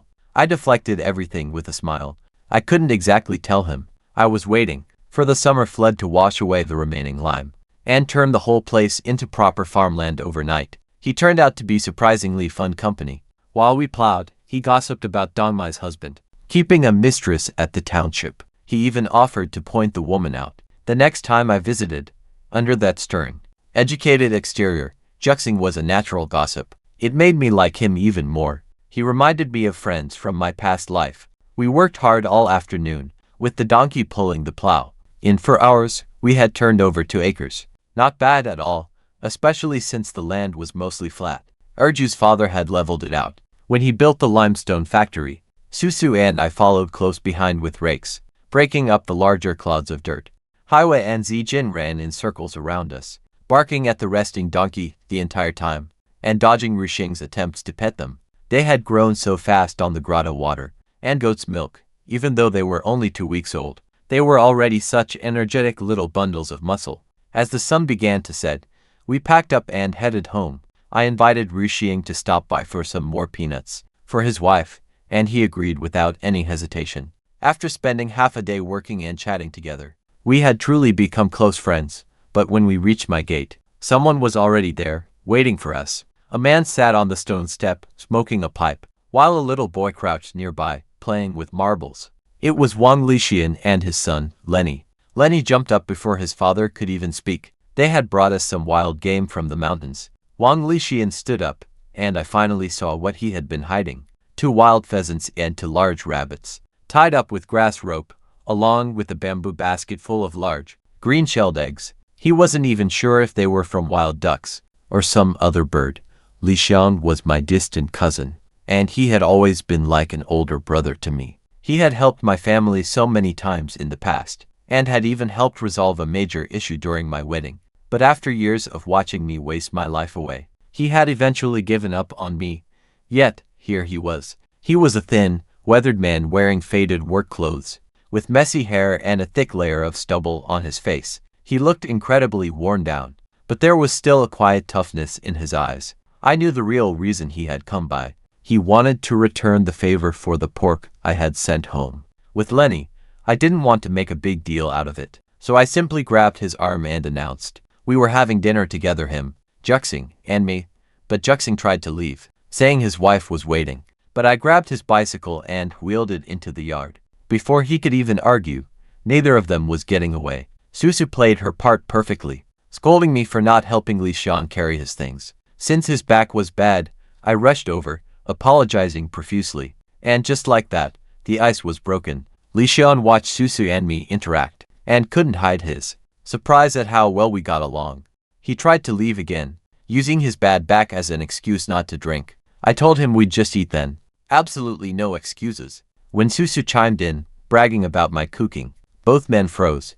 Village husbands didn't cook, so they stared at me as if I'd grown a second head. I got to work. First, I skinned the rabbits, marinated the meat with soy sauce, cooking wine, and spices. Then, I plucked the pheasants in boiling water, and put them in a clay pot with rehydrated mushrooms and wood ear fungus. Next, I planned a sweet and sour carp, using the fish from the back courtyard. 3 proper dishes.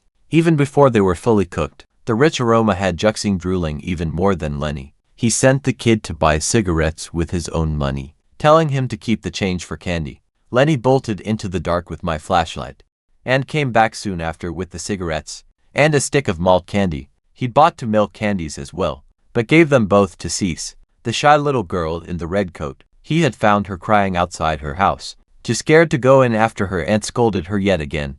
I stood up immediately, worried about a little girl being all alone in the dark, but both Juxing and Lixian stopped me, saying it wasn't something I could fix. Susu pulled me aside and quietly explained why. Cease was an abandoned child, adopted as a baby by old man Chen Sangwei. He'd raised her to 6 years old, and loved her like his own granddaughter. Then his son and daughter-in-law, who couldn't have children of their own, officially adopted Cease. But the daughter-in-law was cruel. She hit and screamed at the girl over every little thing. When a kind village woman named Xiying spoke up for Cease, the daughter-in-law went to her house and cursed at her for hours. Her husband threw rocks into Xiying's well. Even Lixian had tried to intervene once and nearly got his face clawed. Nobody dared say anything anymore. Old Sangwei knew what was happening but felt powerless. The adoption was legal, and he was too old to raise the girl himself. All he could do was visit his son's house several times a day to check on her. I sighed. There wasn't much I could do either, but at least the old man was watching out for her. Lenny said he told Cease she could come see the puppies tomorrow. I told him to bring her. I'd make them something good to eat. Then I got cooking. I braised the rabbit meat, made sweet and sour carp, and the clay pot of pheasant with mushrooms, finished simmering at just the right time. When I lifted the lid, the aroma hit everyone like a wave. Rushing was practically drooling on himself. Lenny was gnawing his candy stick like it was a chicken leg, eyes locked on the food. I gave the boy a drumstick and told everyone to dig in. We ate under the yard light. 3 steaming dishes on the stone table with white, steamed buns, Rishing plowed through for big buns and asked for more, his face red from the liquor. Lenny stared at him in awe, thinking that even pigs didn't eat that much. Li Xian didn't drink because of his bad back, but he certainly ate his fill. The delicious aroma drifted through half the village. It was dinner time, and everyone else was eating plain porridge and steamed buns. People cursed under their breath, wondering which fool was stewing meat on an ordinary weeknight, making their own food taste like cardboard. Across the lane, Duame recognized exactly where the smell was coming from, and nearly choked on her own rage. Over dinner, Li Xian mentioned that he would help me work the land. After the village finished redistributing the plots, he wasn't going back to construction work this year. His crooked Hong Kong investor had fled without paying him, leaving him owed more than half a year's wages. At 15 yuan a day, that was serious money for his family. Yu Sheng was shocked by the high daily rate, but Li Xian shrugged it off. 10 years of experience had earned him that. And yet, it still wasn't enough. With a wife and an eldest daughter who were both mute, a fifth daughter about to take her school exams, and Lenny just starting primary school. Soon, Susu brought out some reheated porridge. Rishing was too stuffed to even touch it, but I happily drank a bowl of broth. Porridge was simply too valuable to waste. Both men stared at my appetite in disbelief. I had eaten just as much as anyone, yet my stomach was still flat. I joked that if I really let loose, I could eat a whole cow by 9. Finally, everyone stood up to leave. Lenny's belly was as round as a little watermelon. I had Susu give them flashlights for the walk home. The village was pitch black by that hour. Rishing wobbled away with his bicycle, promising to come help again tomorrow. Susu hooked her arm through mine as we watched them go. She was happy for the first time since our marriage. People were actually coming to our house as friends, just laughing and eating together. No gossip, no pity visits, and no lectures about my behavior. She believed now, more than ever, that I had really changed. Over the next several days, I kept working the wasteland. Juxing showed up every day. Li Xian couldn't make it, but he sent his son-in-law's donkey, giving us 2 animals to plow with. 2 donkeys could match a small tractor on flat ground, and the land was mostly level from the old factory days. We did 6 to 8 acres a day, and finished most of the 30 acres within the week. I left about 10 acres unplowed on purpose. I had plans to plant crops, dig a pond, grow lotus, and raise fish there. When the plowing was done, I returned the donkey cart to Fifth Uncle's house, bringing more vegetables and peanuts as a thank you. His wife greeted me warmly. This time, she had found out that greenhouse vegetables sold for 2 yuan a jin in the county, so suddenly, my gifts were quite valuable in her eyes. Outside Fifth Uncle's gate, villagers were arguing about the new land assignments. Who got the good plots? Who got stuck next to greedy neighbors? And who would steal boundary rows? They all went quiet when they saw me walking with Rushing. The whole village was still trying to figure out how the laziest man in town had become close friends with the only college-educated person in the village. At Fifth Uncle's house, his wife snatched my vegetables with both hands, while pretending she did not even want them. I just smiled through it, knowing she had already given the last batch of greens to her younger son's family, and had only passed the peanuts to Rushing reluctantly. Then, she remembered. The township family planning director, Qin Xiaomei, had been waiting for Rushing. Zhu and I needed some new campaign slogans. The township leadership had told her that the old ones were just too stiff and formal. The villagers couldn't even understand them. Since Juxing was the most educated man around, they had sent her to ask him for help. She looked absolutely striking that evening. A black suit with a white shirt, and her hair pulled back into a neat ponytail that beautifully showed off her elegant neck. Every man in the yard was staring at her. Rushing was momentarily stunned too, but then sat down and quickly wrote a dozen slogans. But when Zia read them over, she frowned slightly. They were beautifully written, but far too political and formal. Ordinary farmers would never connect with them. Zhu didn't try it again, but got the exact same result. He was simply too trapped in his academic writing style to ever break out of it. Meanwhile, I just sat on a small stool nearby, petting Fifth Uncle's cat and staying out of the way. Finally, Zhu snapped at me to help. I shrugged and told them I wasn't any good at that fancy stuff. But Zmi caught onto something I'd said offhandedly. I muttered that they were too preachy, and she said that was exactly the problem. She hadn't been able to put into words. She asked if I could try coming up with something simpler, something more down to earth. So, I dipped into the memories of my past life, where these kinds of slogans had been plastered on every village wall. For decades, I quickly rattled off more than a dozen of them. Fewer births, healthier births, to live a happy life if you want to get rich, have fewer kids and plant more trees, crops planted to close together grow thin, and too many children are hard to raise well. As newlyweds enter the bridal chamber, never forget about family planning. Instantly, the whole yard went dead silent. Zimay's pale face flushed with pure excitement. She gasped, saying they were absolutely perfect, catchy, simple, and perfect to use across the entire county. In her excitement, she actually reached out and shook my hand, calling me Comrade Fugui. Her hand was ice cold, as if there was absolutely no warmth in her at all. Juxing punched me in the shoulder, half annoyed that I'd just been sitting there the whole time, leaving him to struggle on his own.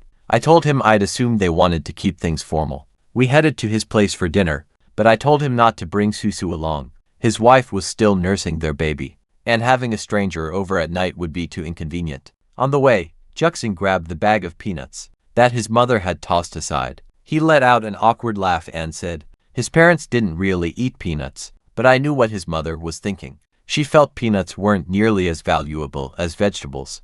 I made a mental note to myself. I really needed to buy my own donkey or ox, so I could stop borrowing from Fifth Uncle's family and having to bribe that woman every single time. The moment we stepped into Juxing's pitch-black house, we heard a loud crash coming from deep inside, startling both of us. Juxing's wife, Chao Ling, was standing in the dark, clutching a flashlight, terrified that a loud crash had just come from the west room. We went in to investigate and found the culprits, rats. A whole pack of huge, gray ones had managed to get inside the clay crock, where Juxing stored the peanuts I'd given him. They'd actually knocked off the heavy iron weights on the lid, and were casually carrying peanuts away, scurrying along the electrical wires, right up to the ceiling beams, completely unfazed even with the light on. Juxing grabbed a broom and started swinging wildly, but he couldn't hit a single one of them. I knew exactly what had drawn them in. My peanuts, grown with the grotto water, were absolutely irresistible to animals. I'd seen the exact same thing happen with our chickens and the donkey. I told them they should keep the peanuts in their bedroom from now on, where the human activity would naturally keep the rats away. Otherwise, the whole stash would be ruined. It had been chewed through and mixed with droppings. Zhu Xing was furious, but I told him not to worry. I told him I had plenty more, but Zhu Xing still insisted I cook dinner. To prove to Ziling that he hadn't been lying about my cooking skills, she tried to be polite, saying a guest shouldn't have to cook. But Zhu Xing was determined. He wanted to win the argument they'd been having all week. She'd been complaining about him eating at my place every single day, doubting the food was actually that special. Their yard was long and narrow, filled with trees and water crocks of all different sizes. The cooking stove was quite clever, a small water crock lined with clay, with ventilation holes cut into it. Ziling already had the ingredients ready. I whipped up for dishes and a soup, sneaking in some grotto water when no one was looking. Under the dim yard light, the moment the food hit the table, the aroma filled the air, and her eyes went wide. She swallowed hard, finally, understanding why her husband had been spending every single mealtime at my place. Zhu Xing grinned at her triumphantly. She just said quietly, "Let me go get the baby." We were both starving after a long day in the fields, so we dug in the moment Ziling brought the baby out. I had made 5 dishes, with only one containing meat. The rest were just vegetables, but with the grotto water mixed in, everything tasted absolutely amazing. Even Ziling, who had been so skeptical of me, couldn't stop praising the food. When I was leaving, she gave me 2 jars of her homemade pickled vegetables. Zhu Xing bragged that her pickles were the absolute best in the entire area, and that his co-workers at the police station fought over them every time he brought some in. I told him I'd send Susu over to learn her recipe. Back home, Susu already had hot water ready. We bathed together and headed to bed. The next morning, it was raining again. I pulled Susu close, planning to sleep in late, but within half an hour, loud shouting and cursing outside woke us both up. Susu nudged me, worried that something had happened. I threw on some clothes and went out with an umbrella. The entire lane was packed with people. Dongmei was screaming at an old woman named Granny Wang, accusing her of poisoning her chickens. Dongmei's yard was full of dead hens lying in the rain, soaked and muddy. The old woman denied it, saying she had never poisoned anything. She countered that Dongmei's chickens had destroyed her watermelon seedling plants she'd been raising. to transplant into her newly assigned field. The argument spiraled. Dongmei demanded 10 yuan per chicken in compensation. The old woman was shaking with anger, nearly in tears. Fifth uncle arrived with his tattered umbrella and scolded them both for fighting in the rain. Instead of coming to the village office, Dongmei sneered that the office never solved anything. Fifth uncle ignored her attitude and suggested they examine the dead chickens first. Xiaomei stood nearby, embarrassed by her sister's behavior, trying in vain to calm her down. But Dongmei was the dominant sister. Despite being younger, she'd taken care of sickly Xiaomei since childhood and acted like she was in charge. The crowd moved into Dongmei's yard and crouched around the dead chickens. Someone noticed something and called out. The chickens hadn't been poisoned at all. Each one had a small, bloody hole in its neck. Something had bitten through and killed them. I stood at the back of the crowd and looked closer. The puncture wounds were small and neat, almost invisible under the wet feathers. This wasn't poison. Some animal had gotten into the coop in the night and killed every single chicken. The crowd gathered around to examine the dead chickens and quickly found the truth. Every single one had a tiny puncture wound on the back of its neck. They hadn't been poisoned at all. Fifth uncle said it looked like a weasel attack. Dongmei's face changed instantly. In the countryside, weasels were considered bad luck, almost taboo to even talk about. Granny Wang seized the moment and mocked her, saying she brought it on herself with her nasty attitude. The two women started screaming at each other again. I told Susu it was just a weasel, and we headed back home for breakfast. Fifth uncle came by a bit later, carrying 2 of Dongmei's dead chickens that he'd bought just to calm things down. He offered me one and kept the other. But then, something caught my eye. When Fifth uncle walked in with those chickens, Highway and Zijin didn't run over to investigate, like they usually did whenever we had visitors. Instead, they hid. When I looked their way, they ducked their heads and scurried back inside. That guilty look instantly made me suspicious. Could my 2 tiny puppies really have killed all those chickens? They were barely 2 weeks old, but they were growing incredibly fast on that grotto water, and they were unnaturally smart. I remembered Dongmei saying they'd been sneaking into her chicken coop before. Maybe they were taking revenge for getting kicked. I shook my head. It just seemed too crazy, but I couldn't shake the feeling. Then, Fifth uncle asked if I could cook lunch for some township officials who were visiting today. Apparently, Juxing had been bragging about my cooking and my slogans, but I declined. Today was the big market day over at Shingle Township, and I really needed to go buy a donkey or an ox so I could stop borrowing from everyone else. Fifth uncle was disappointed, but he understood. He left us 1 chicken and took the other. As he walked out, he grumbled that I was still lazy deep down, but I could tell he was starting to warm up to me. I grabbed my old Phoenix bicycle and rode out toward Shingle Township, navigating over 20 li of mountain roads. It had been nearly 20 years since I'd attended a proper country market day.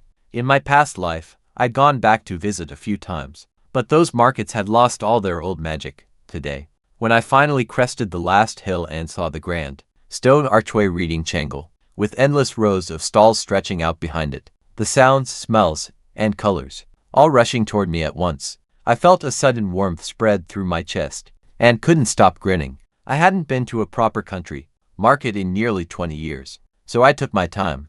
The Shingle market was laid out in a cross pattern across the entire town, with stalls stretching out in every direction, as far as the eye could see.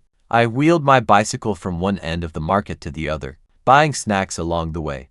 I got pig's head meat for 3 yuan a jin, which felt expensive, considering it was less than 2 yuan during the new year, and stuffed flat cakes at 5 mao for 3. I bought so much that my hands were completely full, drawing curious stares from other shoppers.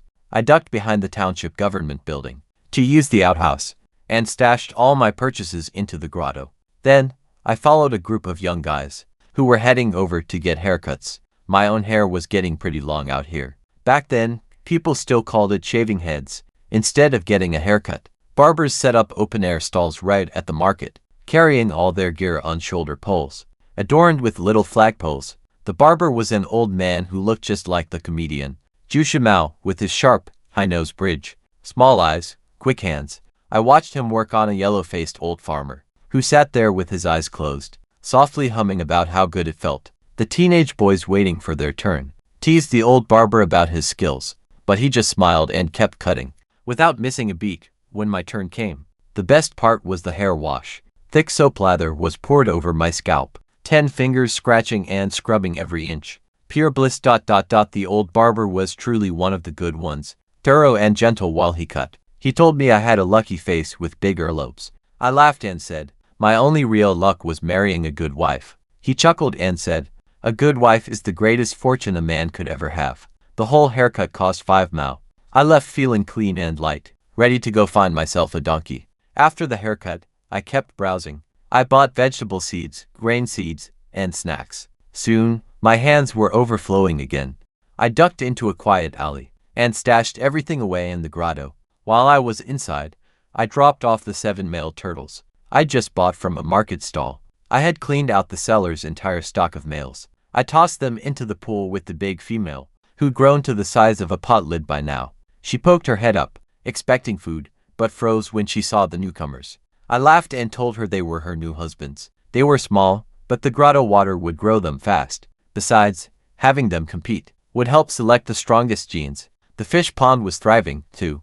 The fish had already spawned, and tiny fry floated across the water's surface. I poured fresh stream water into both pools and watched everything come to life. Turtles and fish splashing around in pure excitement. Back outside, I loaded 2 baskets onto my bicycle, one filled with vegetables and the other with peanuts. All of them had grown incredibly fast thanks to the water from, but once they were outside the grotto, I was planning to try selling them over at the township's oil press and general store. The peanuts sold just fine at the oil press, even though the price was way lower than what I'd get in the county. But the general store was a completely different story. They thought my vegetables were way too expensive and tried to lowball me. Annoyed by their attitude, I just walked out. I decided to set up my own stall for an hour, but then my back tire exploded with a loud bang. I checked the bike and found that both tires were completely shot, bulging with warped bumps all over. The chain desperately needed some oil, too. My past self had ridden this bicycle, which was a wedding gift, for years without maintaining it even once. While I was crouching by the bike, the old farmer from the barber's stall nearby called me over to help him crank start a beat-up tractor. Over at the grain station, I grabbed the metal handle and spun it hard. The engine coughed out thick black smoke and rumbled to life. The old man was thoroughly impressed and pointed me toward a good repair shop nearby. But before I left, he noticed my baskets of fresh cucumbers and tomatoes. His eyes went wide. Fresh vegetables in March. I told him they were grown in a greenhouse. When he asked about the price, I held up 2 fingers. He guessed 2 mao, but I told him 2 yuan. His face fell instantly. That was almost as expensive as pork. He immediately lost interest and walked away, muttering that absolutely nobody would pay that much at the market. But I wasn't worried. After the summer flood, even plain cabbage would hit 1 yuan a caddy. So my price was actually quite fair by city standards. But for now, I just needed to find a repair shop and set up my stall while the bike was being fixed. If nothing sold by noon, I would just go buy my donkey and head back home. I set up my baskets right next to the big stone archway at the entrance of the village, which was right beside a bicycle repair stall, run by a square-faced man named Guo Baoli, and a candy figurine seller, a round old man with patchy white skin named Zhangtia, whom everyone called Old Jin.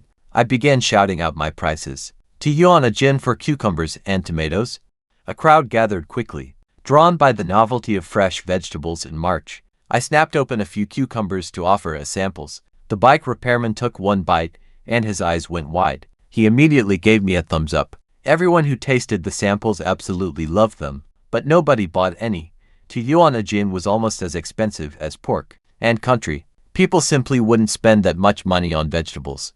I gave some cucumbers and tomatoes to Old Jin and Baolei as a thank you for watching my things, while Baolei fixed my flat tire. We chatted and quickly became friendly. Both of them were locals. Baolei repaired bikes, shoes, and pots. He even castrated pigs. Old Jin wandered from village to village, selling candy figurines. Just then, Old Jin's niece showed up, a stylish woman in her 30s named Li Yanhuan, who was visiting from Beijing with her young son. The chubby little boy had loved the tomato Old Jin gave him earlier, calling it the most delicious thing he had ever eaten. Yanhuan scolded the boy for not saying thank you, then looked around for whoever was selling the produce. Old Jin pointed at me. Yanhuan mentioned she worked at a television station in Beijing and had only managed to get a few days off. Old Jin was visibly emotional. He hadn't seen his niece in 10 years. and felt too humble to meet her prominent husband. The entire exchange was deeply touching, an old country man wanting to connect with his family, who had moved far beyond his simple world. Not knowing how, Baoli nudged me and said, "It looked like I might finally make a sale." I laughed and said, "That one woman with a kid wasn't going to buy much," but I wiped my mouth anyway. I took a sip of water and walked over. I walked over, and the woman, Liu Yanhuan, said she wanted to buy some tomatoes for her son. I warned her about the price, but she didn't even blink. Meanwhile, the little boy had already fallen in love with the taste, and shouted that he wanted the whole basket. His mother pointed out that they couldn't possibly carry 100 jin home, but the kid solved that instantly. "Tell daddy to drive the car over."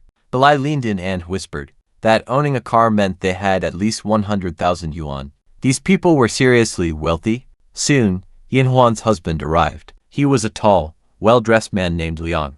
Yuman was maybe 35, carrying a mobile phone in one hand, and a wooden lunchbox in the other. Behind him shuffled Yanhuan's father, a weathered old man with a tobacco pipe. The old man scolded old Jin for not visiting their house, while his son-in-law was warm and respectful, telling old Jin that Yanhuan had always talked about how he used to carry her to school on his shoulder pole, and how he once fought off a wolf with nothing but a carrying stick. The old candy seller's eyes welled with tears.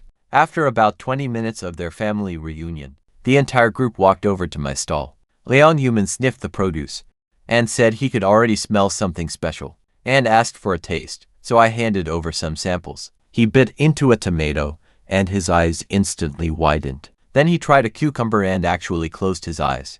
Taking a slow, deep breath, he compared it to drinking water.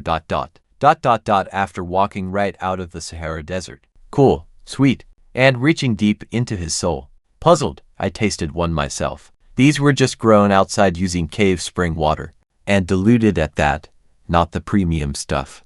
Was this guy exaggerating? His reaction seemed almost too intense. I made a mental note to dilute the spirit spring water even more in the future. Making it just slightly better than normal was more than enough. There was no need to draw too much attention. His wife had just finished eating her tomato, and said she was too full to eat any cucumber. The women laughed and said they'd buy the rest to eat at home. Then, he turned to me with a wide grin. "I'll take everything, both baskets. Let me go get the car. Don't sell them to anyone else." Old Jin was worried his niece was throwing her money away, but Yinghuan just smiled and said, if her husband wanted to buy everything, then that was fine. The little boy wanted to bring some back to Beijing for his friends. Yinghuan mentioned that they'd be dropping some off at Ziming's grandparents' place in Penglai town. On their way, hearing this, my ears perked up. A family from Beijing going to Penglai town, the exact place I had lied about being from. When the first met Liang Hongyu and Qin Rongxin, back at the county river, the boy's last name was indeed Liang. This had to be the very same family. I kept quiet, but I was almost completely certain now. Soon, a black SUV pulled up outside the entrance archway. With its Beijing license plate, it drew the entire market crowd like a magnet. People crowded around to gawk. No one around here had ever seen a luxury car up close, let alone one from the capital. Mr. Liang stepped out and made me an offer. 3 yuan per caddy instead of 2, calculated at 150 caddies per basket. The baskets were included, with no need to weigh anything. The crowd gasped. 3 yuan for vegetables was more expensive than pork. People muttered about rich fools throwing their money around. I agreed without any fuss. We loaded the baskets into the SUV, and he handed me 900 yuan from his briefcase. Just like that, in a single sale, I had made enough to buy a young calf. Before leaving, they gave me a business card, and told me to call if I ever had more produce. I pocketed it, thinking to myself that keeping a connection with Liang Hongyu's family might come in handy someday. Still, I made sure completely cool. Soon, old Jin drove off with his niece and her family. The Lai shook his head in absolute amazement, saying I'd practically made enough to buy a whole calf from just 2 baskets of vegetables. I chuckled and told him it was just pure luck. A wealthy family from Beijing visiting their hometown, that's all. After all, lightning doesn't strike twice. Belai then reminded me that we still needed to go check out the livestock, since his wife could watch both of our stalls. I pushed my freshly repaired bicycle and followed him toward the animal market. The livestock market was located at the far west end of the fairgrounds. It was a massive open field dotted with scattered trees, with all kinds of animals tied to their trunks.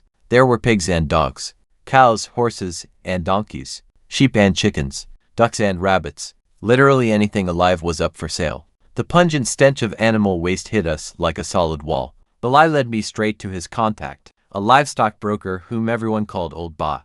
To my surprise, it turned out to be the same yellow-faced old man I had helped start the tractor for earlier this morning. He recognized me instantly, letting out a hearty laugh at the sheer coincidence. Old Ba was incredibly thorough. He examined every single donkey in the market, checking their teeth, feeling their bodies, and inspecting their hooves. Afterward, he just stood there, puffing on his pipe in complete silence. His silence made the donkey sellers quite nervous. One of them finally called out, asking which one had caught his eye. But Old Ba completely ignored him and turned to me. "How about a mule instead?" he asked. Now, mules are strong workers, but because they can't breed, most people tend to avoid them. Personally, I didn't care. I just needed an animal to pull a cart and a plow. But after examining the mules, Old Ba shook his head at everyone. He said the afternoon stock was nothing but leftovers. All the good animals had sold in the morning. He suggested I come back on the next market day. Earlier, I was just about to agree, when I heard a strange, unusual mooing nearby. Tied to a big locust tree was a young water buffalo, but not an ordinary one. It was pure white from head to tail, except for its brown hooves and grayish-white horns. It was beautiful and unique, just like an albino.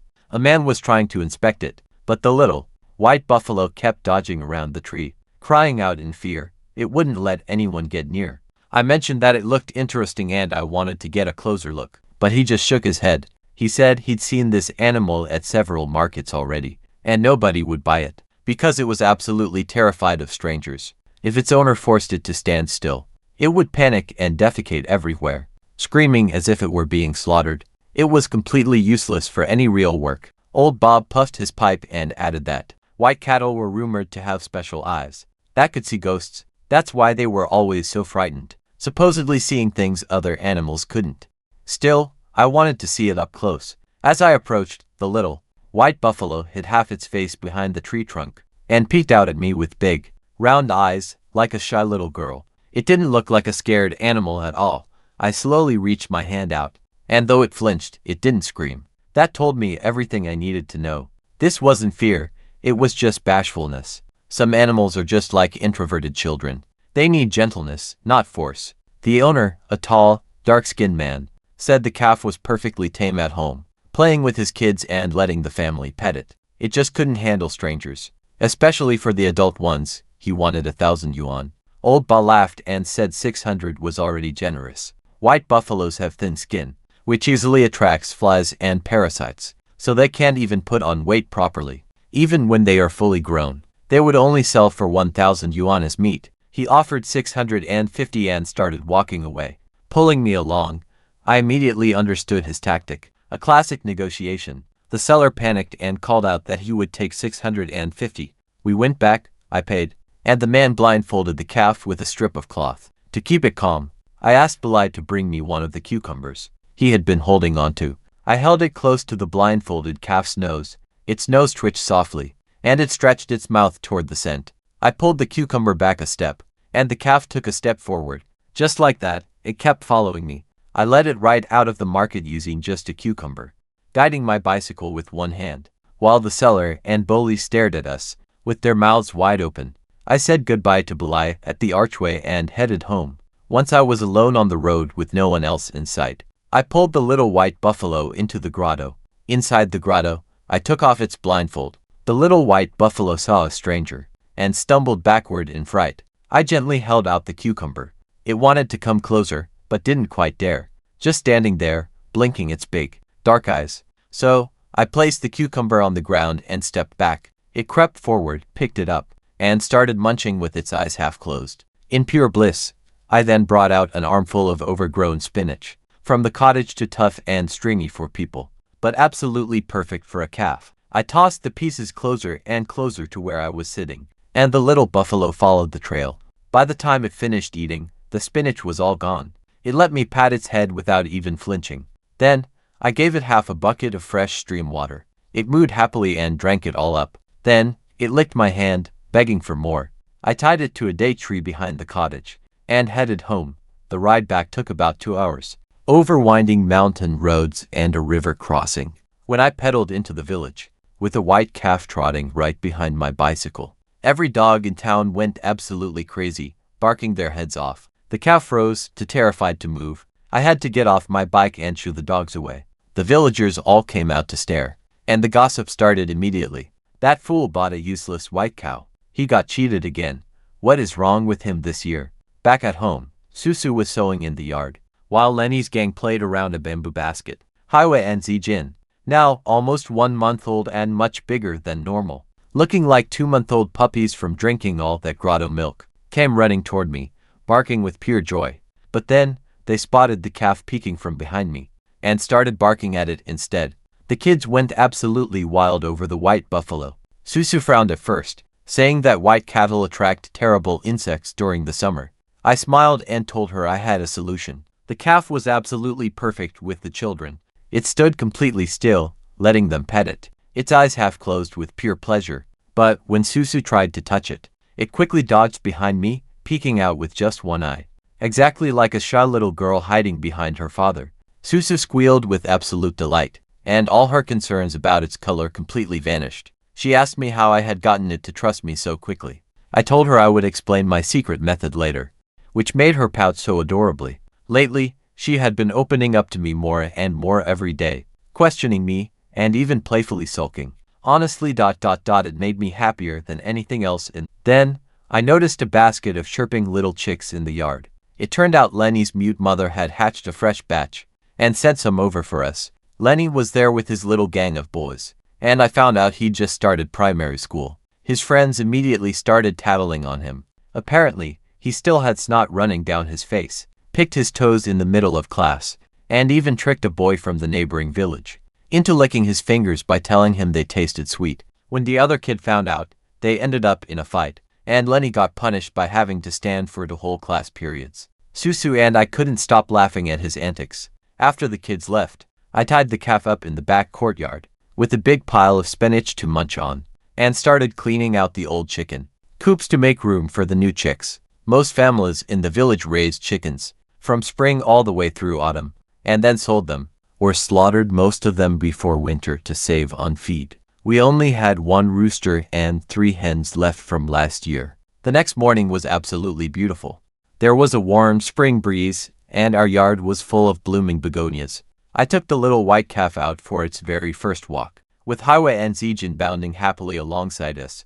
The puppies went absolutely wild the moment we left the village, chasing butterflies and barking at the slow-moving calf, rolling in the muddy dew until they were completely filthy, and then rubbing their muddy paws all over my legs. I gave them a little scolding, and they behaved themselves for about 30 seconds, before spotting a wild rabbit and tearing off right after it. When we got to the wasteland, the grass had grown tall and lush green since my last visit. The soil still wasn't perfect yet, remaining to dry and hard in some places, but after 2 rounds of deep plowing, it looked vastly better than the completely barren wasteland it had been just a few weeks ago. Even the surviving trees, from the village's previous planting efforts, which had been stunted with yellowing leaves for 10 years, were finally showing signs of life. Susu had been asking me what I planned to plant here. I thought fruit trees might be a great choice, with the grotto water to nurture them.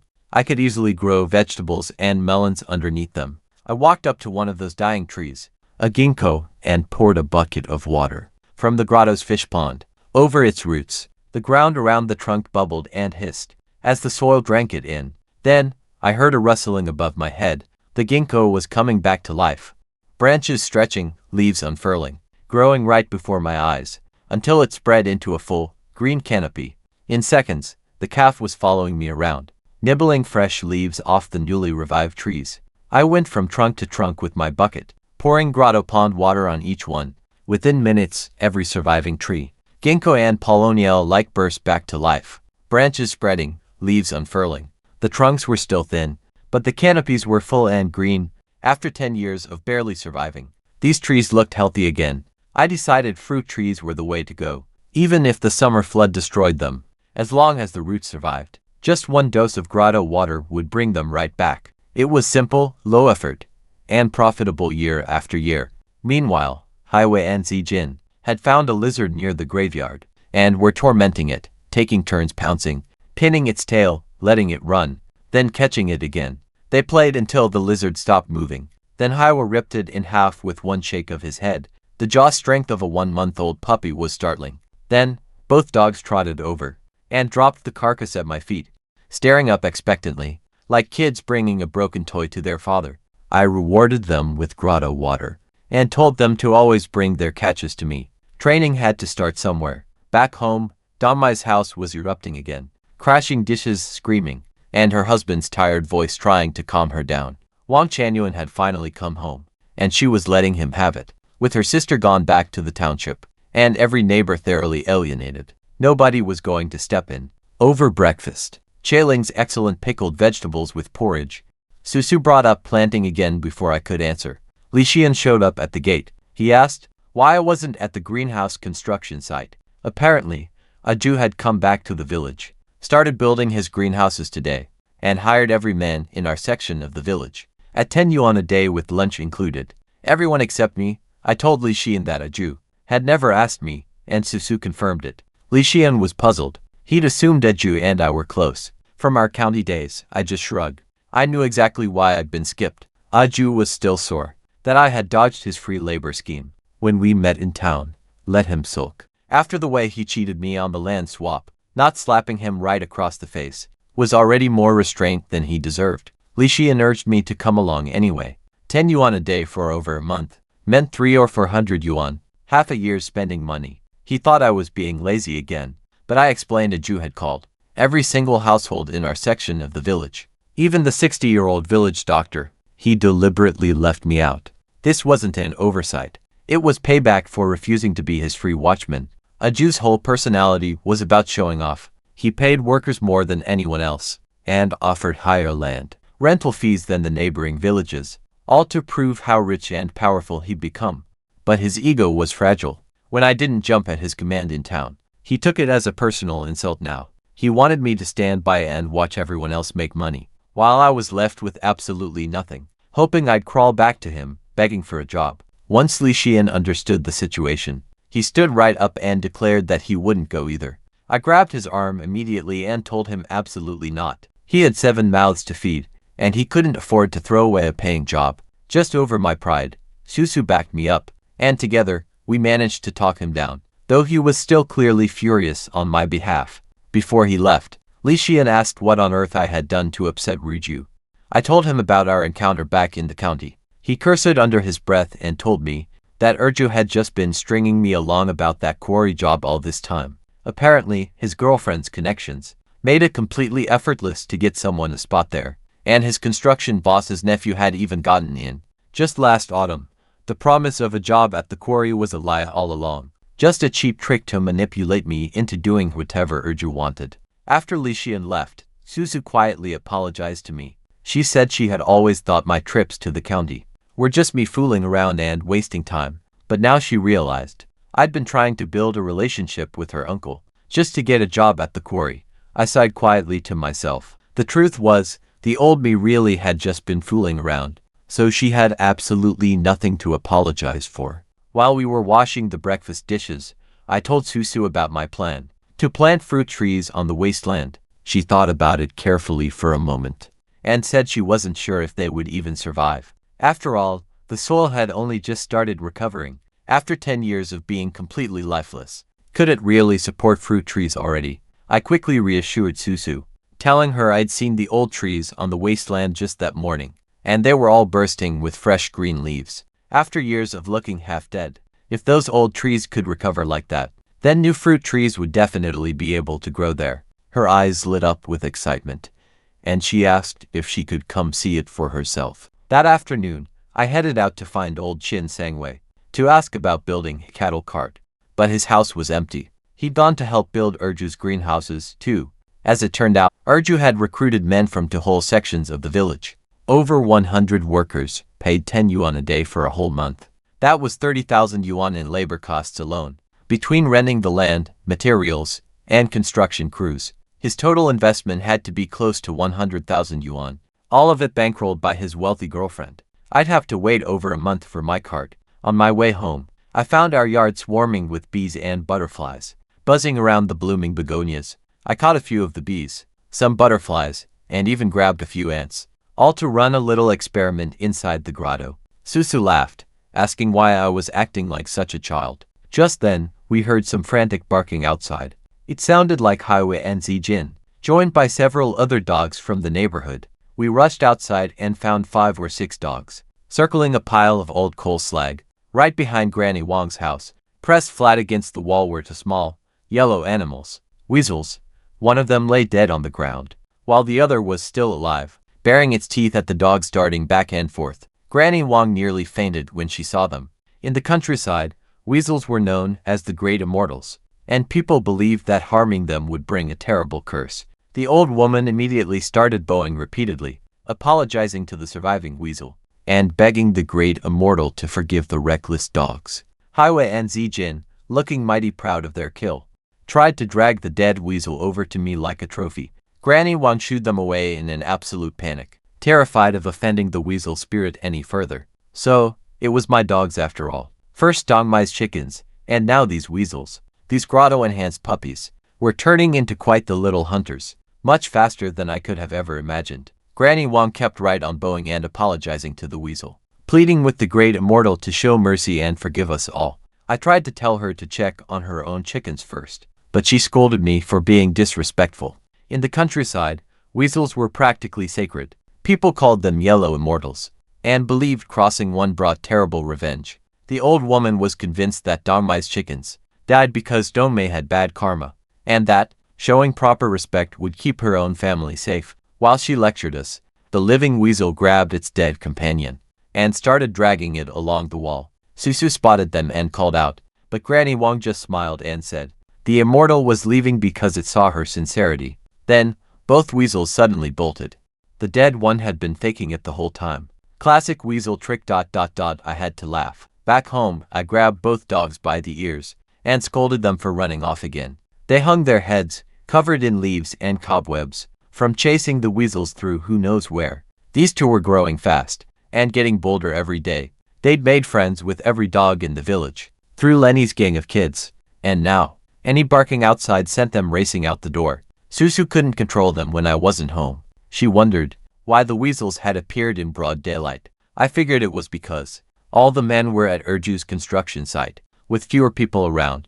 The weasels felt safe enough to come out. Then, Susu reminded me about the chicken. 5th uncle had given us the one killed by the weasel. She'd salted it yesterday, but we hadn't cooked it yet, so I cleaned it up, stuffed it with scallions, ginger, mushrooms, glutinous rice, and lotus seeds, wrapped it in glutinous lotus leaves, coated it in clay, and buried it in the hot coals.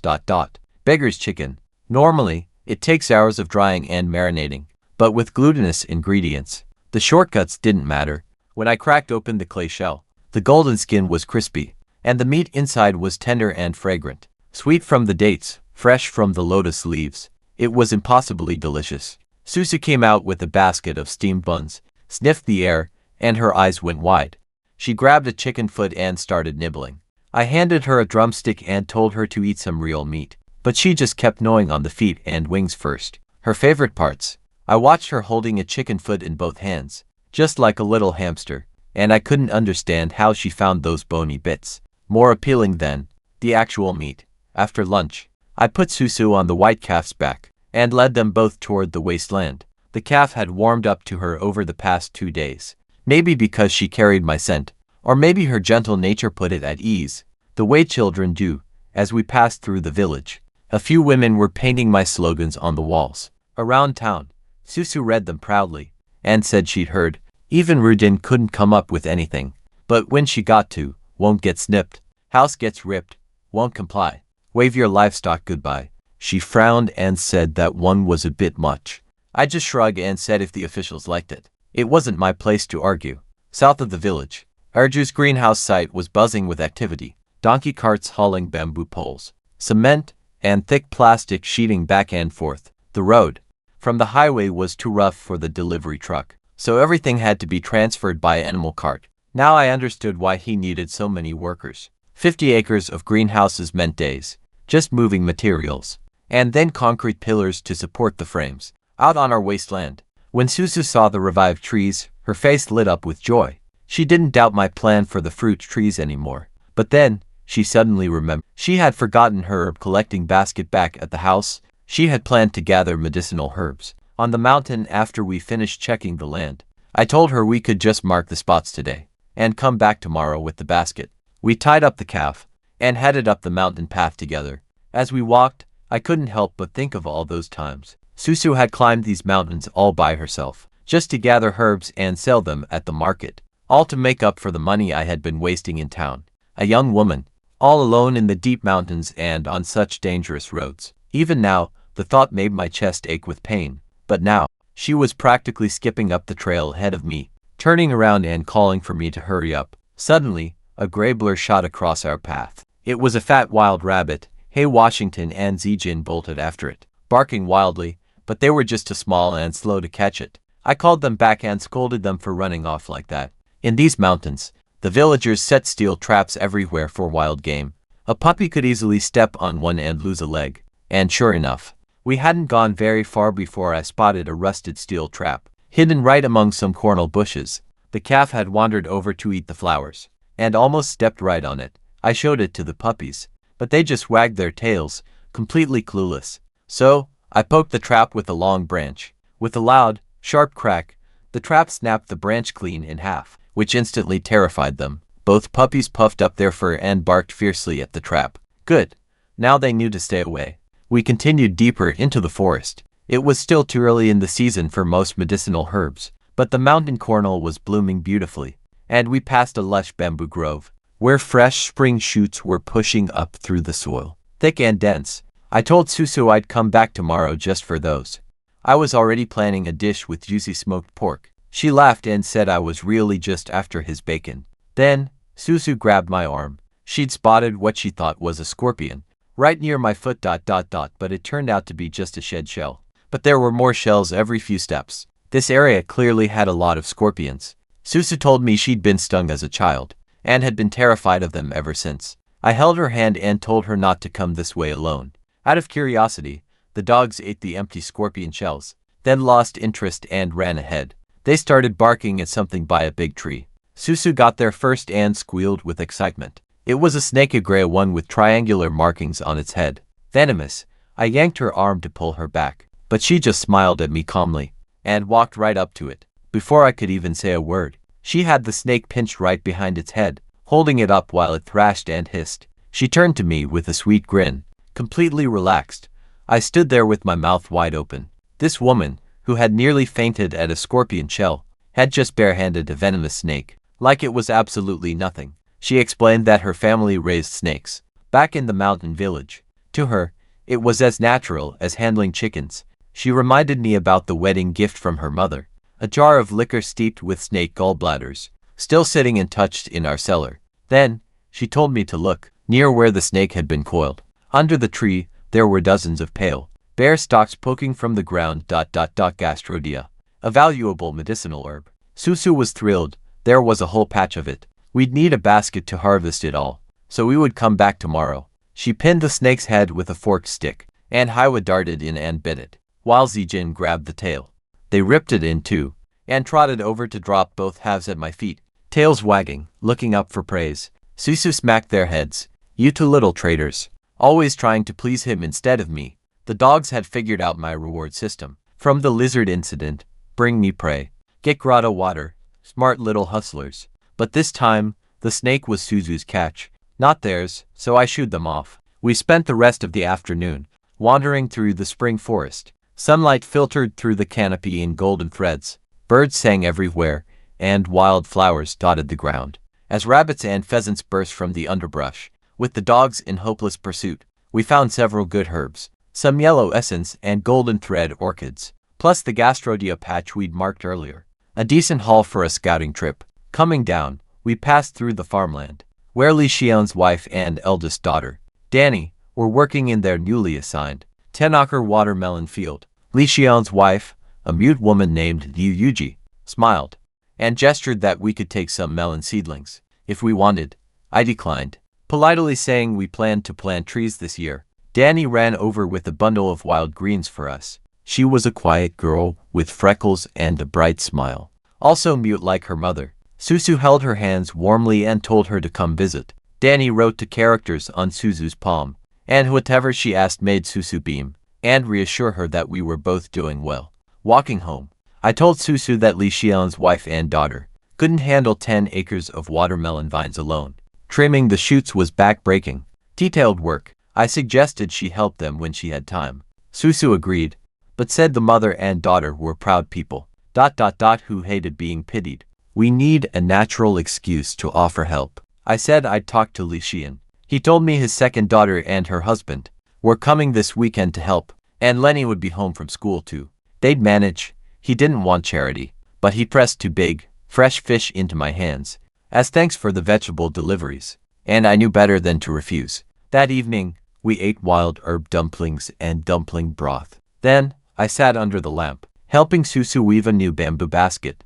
For tomorrow's mountain trip, I'd used up all our old baskets, storing grotto vegetables, and needed a replacement. We went up the mountain the next day and came back, loaded with herbs and bamboo shoots. But when we got home, something had happened that made me furious. We came home to a yard full of bloody feathers. One hen was gone, the rooster was missing, and over 10 chicks had been killed. The survivors huddled in the corner of the coop, shaking. Susu counted everything twice, her eyes turning red with anger and sadness. We'd kept those chickens through winter, too attached to eat them ourselves, and now weasels had slaughtered them. I was furious. The same weasels had hit Dong Mei's house, then Granny Wang's, and now ours. They'd come while both of us, and the dogs were up the mountain, all morning. A perfect opening. I suspected the weasels had noticed something special about our chickens. I'd been feeding them grotto-grown peanut vines and spinach for weeks, making them tastier than any normal chicken. The weasels had killed and left the bodies at other houses, but at ours, they'd actually eaten. They could tell the difference. I bought rat poison and some fresh meat from the village shop. I soaked the meat in the grotto water to make it absolutely irresistible, then laced each piece with poison. Some of it I placed on the walls around the co-op, while the rest I hung from nearby tree branches on strings. The dogs went crazy trying to get at the meat, so I had to shoo them away. I moved the surviving chicks into a basket inside the house and covered the remaining hen's coop with wire mesh. Susu was worried the setup was too simple for such clever weasels, but I told her to trust me. That grotto-soaked meat was a bait no animal could resist. I even canceled my trip to the county. I wasn't leaving until those weasels were dead. I spent the morning laying out herb trays to dry in the yard. When Lenny arrived with 2 of her friends, Little Cease and a boy named Xiao Sun, they carried glass bottles full of golden beetles they'd caught in the fields to feed our chickens. Beetle protein, they said, helped the hens lay more eggs. I thanked them but had to explain that a weasel attack had wiped out most of our flock. The kids' faces went pale at the mere mention of weasels. They had all grown up hearing terrifying ghost stories about the Yellow Immortal and its vengeful curse. I assured them weasels were just animals, and quite useful ones, actually. Since they ate rats, I explained that the real reason people feared them was simply their vindictive nature. But as long as you had dogs at home, weasels would usually stay away. Still, the kids launched into more weasel ghost stories, like how a man in the next village ate a weasel, sold its skin at the market, and died right at his front door, with his belly swollen up like a ball. They said the weasel's spirit had eaten him from the inside out. Little Cease turned white with fear, but she just couldn't stop listening. Luckily, Susu came to the rescue with the truth. She'd heard about that same man. He didn't die from some weasel curse. He died from gorging on raw wheat, stolen straight from someone's field. It was right after the famine, and people were so desperate they'd eat anything. He'd eaten the weasel for that very reason. Pure hunger. The kids listened with wide eyes, not quite understanding what a famine actually meant, but completely trusting Suzu's version of it. I chimed in, saying that same man had once tried to be a nameless hero. During a campaign to encourage good deeds, he got so excited that he went out at 3 in the morning and pulled every single unripe corn ear off someone's 3-acre field, thinking he was doing the farmer a huge favor.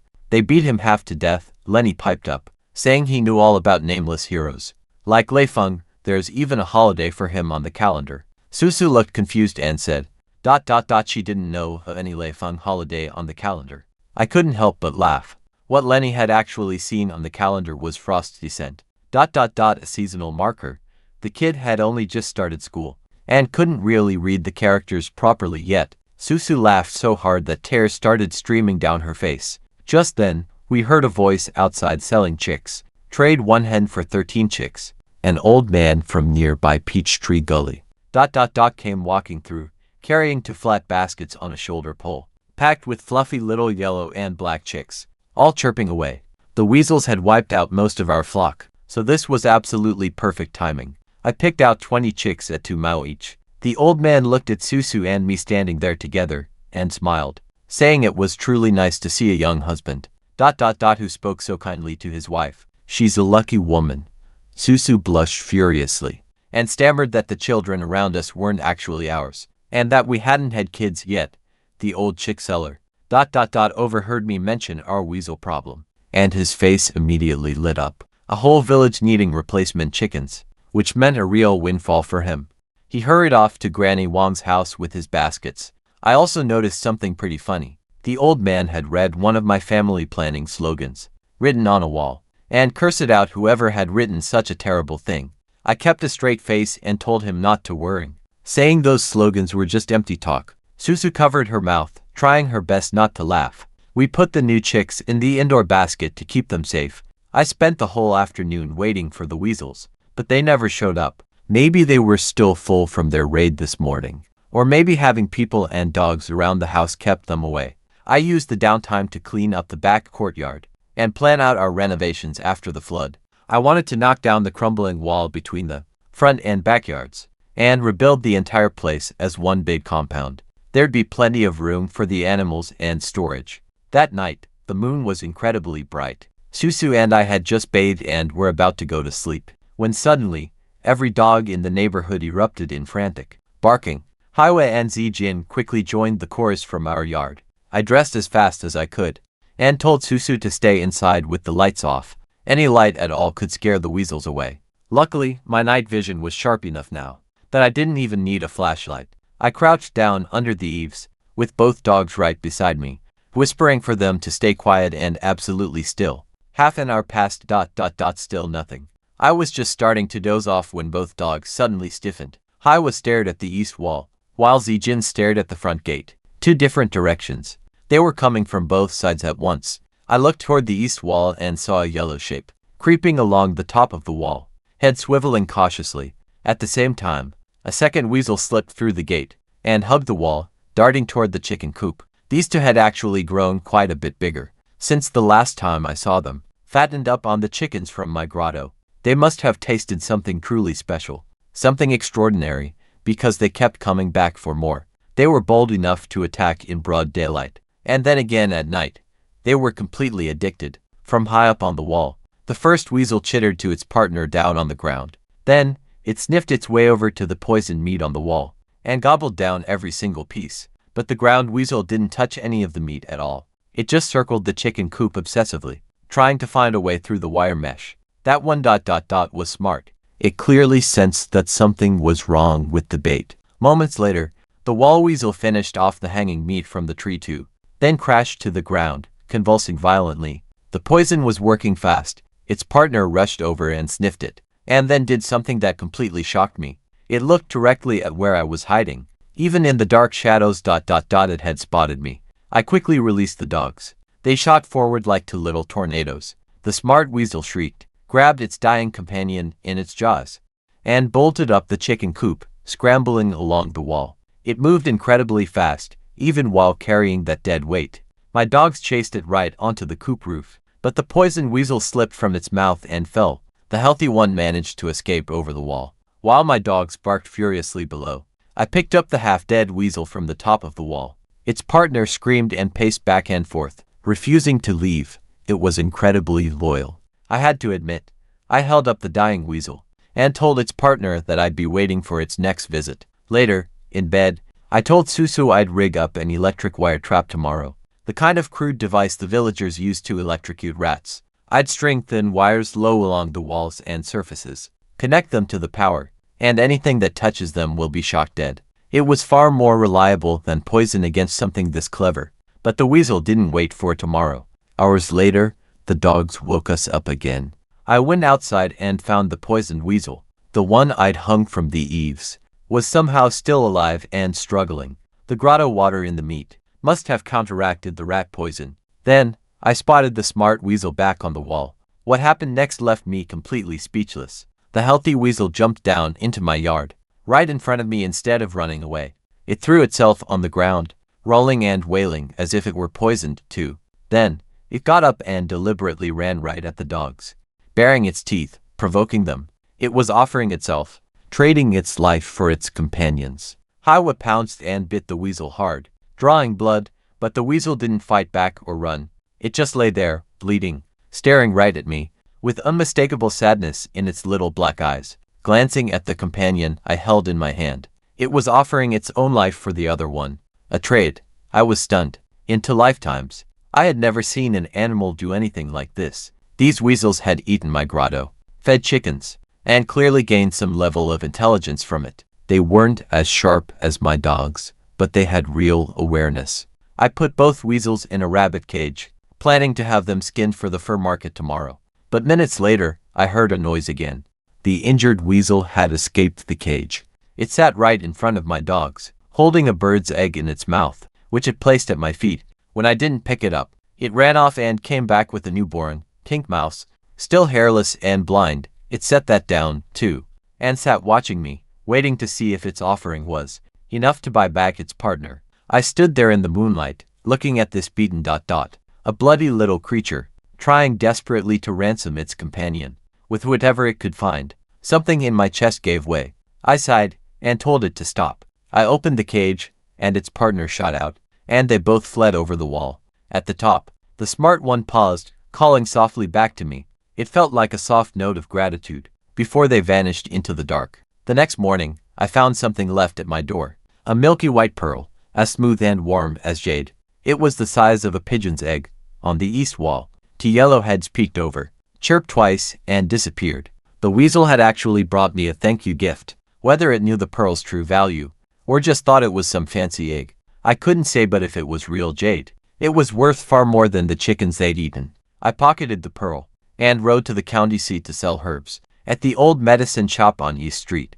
I got a fair price. Then, I went to the forestry seed station, and ordered 12 fruit tree saplings, pear, apricot, and crabapple, all drought and flood resistant. They will deliver 500 tomorrow, and the rest throughout the week. Leaving the station, I heard someone call my name. It was Chin Xiaomei, standing by the road in her sharp suit, holding a manila folder. She was in town for a county meeting.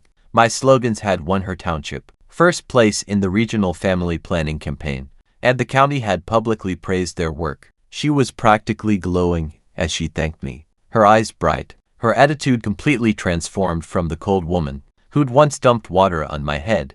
She told me the township leadership was impressed and wanted to offer me a position, helping out at the cultural broadcasting station, writing scripts and doing announcements. It was basically a part-time government job, with plenty of free time, a real opportunity that most people would kill for. But I turned it down flat. I made up excuses about being lazy and bad with people. But the truth was simple. Honestly, I had absolutely no interest in working for the government. At any level, my life was exactly where I wanted it to be. Zia was clearly disappointed and confused. She'd been watching me from Dongmei's house. These past few weeks, she'd heard Susu and me laughing together, and seen us going out arm in arm. She'd started to think that the village gossip about me was wrong. So, my refusal just didn't make any sense to her. Before things got too awkward, a short-haired young woman came running over from the county middle school. Across the street, her arms piled high with books. She was a teacher and a friend of Zimei's, and without even thinking, she started listing the novels she'd confiscated from her students to lend to Zimei: martial arts stories, literary fiction, and to romance novels by the famous author Ziyao. She even reminded Zimei to return another romance novel she'd borrowed. The last time, Zimei's face went from pale to bright crimson in about 2 seconds. Being exposed as a secret romance novel reader, and in front of a man, no less, was apparently deeply mortifying for a proper government official. In 1995, she grabbed her friend's arm and practically fled down the street. Without even saying goodbye, I watched her go, more amused than anything. It really reminded me of my own student days. Then, a thought struck me. Susu had absolutely nothing to do at home for entertainment. No television, and no radio worth listening to. Maybe I should buy her some novels. And a couple for myself, too. Without a television, the evenings were genuinely boring. I also still needed to get that white pearl appraised, so I pedaled into the center of town, planning to find a bookstore and a jeweler. I took the white pearl to a jeweler in town. It was genuine mutton-fat jade, but just a loose bead, without any gold or silver setting. It was only worth about 80 yuan. In this era, top-quality jade sold for 6 yuan per gram, a fraction of what it would be worth decades later. I decided to keep it, and stopped by a newsstand. I picked up a few novels, some for Susu, and some for myself. Without a television, the evenings were painfully boring. Then, an oil press owner I'd sold to before flagged me down and begged for 2,000 more gin of peanuts at the higher price of 1.1 yuan per gin. Without any argument, I agreed to deliver them in a couple of days. Since tomorrow, I had to receive the first shipment of fruit, tree saplings. But this encounter made me realize something important. I couldn't keep showing up with thousands of gin, of peanuts on a donkey cart, claiming they came from a greenhouse nobody had ever seen. Sooner or later, someone curious would start asking questions, and with greenhouses being the hot new thing everyone was talking about, my story wouldn't hold up to real scrutiny. The solution was simple: rent a shop. A storefront would act as a middleman.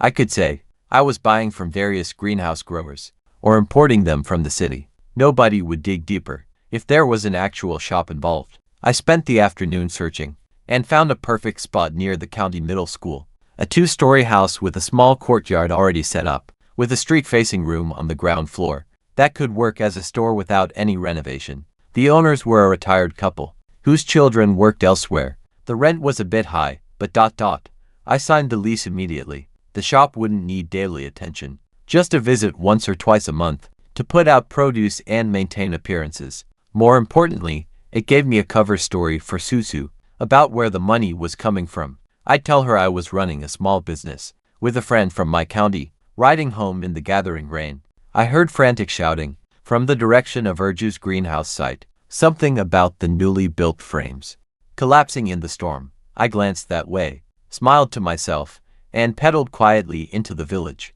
It rained most of the night. By morning, thick fog blanketed the entire valley. You couldn't see 5 steps ahead. I borrowed a flatbed cart from Li Xian's house to haul the fruit tree saplings. When they arrived that afternoon, on the way back, I ran into the crowd heading to Urju's greenhouse site. Last night's rain had knocked down the frames they'd just put up, and now everything had to be redone. Urju was on the village loudspeaker, promising extra pay. So everyone rushed out despite the fog. I spotted old Sengui in the group, and called out to him about the cattle cart. He remembered hearing about my white calf from Cici. He said he'd have the cart built by this Sunday. No fuss, just tell him the size. I asked for something on the larger side, and left the rest to his expertise. The fog refused to lift, and by noon, it had barely thinned. I figured the tree delivery might be delayed, so I used the time to clean the back courtyard, scrub out some large water crocks, fill them, and stock them with fish from the grotto. Medium-sized ones. Perfect for the stew Susu loved. I also checked on the turtle eggs in the grotto. 22 of them laid. Shortly after the males arrived inside the grotto, I spent the whole morning tidying the vegetable garden. The tomato and eggplant plants had grown into small trees, their branches sagging under the weight of the fruit. I strung iron wire between the trees for the climbing vegetables, and propped up the heavy branches with sticks and stones. It looked much neater now. Stepping back outside, the fog was still dense. Then, 2 yellow shapes dropped from the tree by the gate. The weasels were back, but not to steal this time. The thin, smart one carried a strange, greenish-gray egg in its mouth. It set it gently at my feet and chirped once. The fat one, the one I had nearly killed, hung back behind its partner, peeking at me nervously.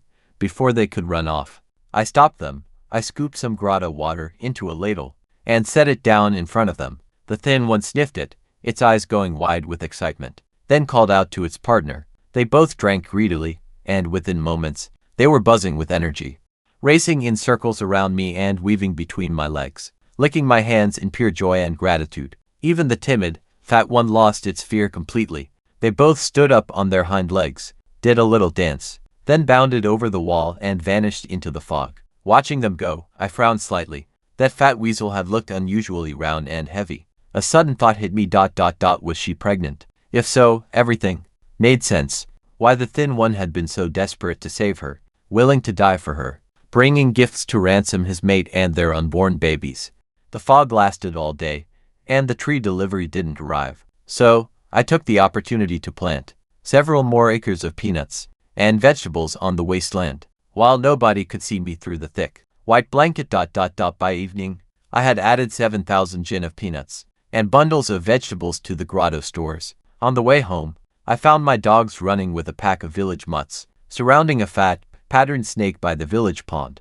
Hiwa and Zijin really showed off for me, killing the snake in just 2 quick strikes and dragging it right to my feet. Susu skinned it expertly that evening, saving the gallbladder and the skin, and I made a big pot of snake soup with wild yellow essence from the grotto. We ate every single drop. The next day was beautiful. With a clear blue sky and warm sun, I lay in a deck chair reading a martial arts novel, while Susu sewed new spring clothes beside me, glancing over at me with a soft, sweet smile. It was a perfect morning, until the village loudspeaker announced that the tree saplings had arrived at the reservoir dam. I drove the ox cart up and loaded 500 saplings, plus 20 bonus fig trees, that the nursery sent as an apology for yesterday's delay. After the delivery boys left, Li Xian appeared with the crew, hauling baskets of fish and river clams from the reservoir as lunch supplies for Erju's work crew. Erju was too cheap to buy proper food, so he sent workers to net fish from the reservoir. Every single day, Li Xian mentioned that the reservoir was overrun with crayfish. Some outsider had released them a couple of years back during a survey, and now they had multiplied out of control, eating fish eggs and shrinking the fish population. When I asked why nobody ate the crayfish, Li Xian made a face and said they tasted bitter. I almost laughed. In a few years, crayfish would become one of the most popular foods in the country, but in 1995 out here, people had no idea how to cook them properly. A 1,000-acre reservoir, full of crayfish that nobody wanted. I filed that thought away for later. Li Xian laughed when I promised to cook crayfish for him someday. The reason nobody around here ate them was simple. People in these mountains barely used any cooking oil. The jin of oil had to stretch for 3 whole months. Most of their meals were just pickled vegetables.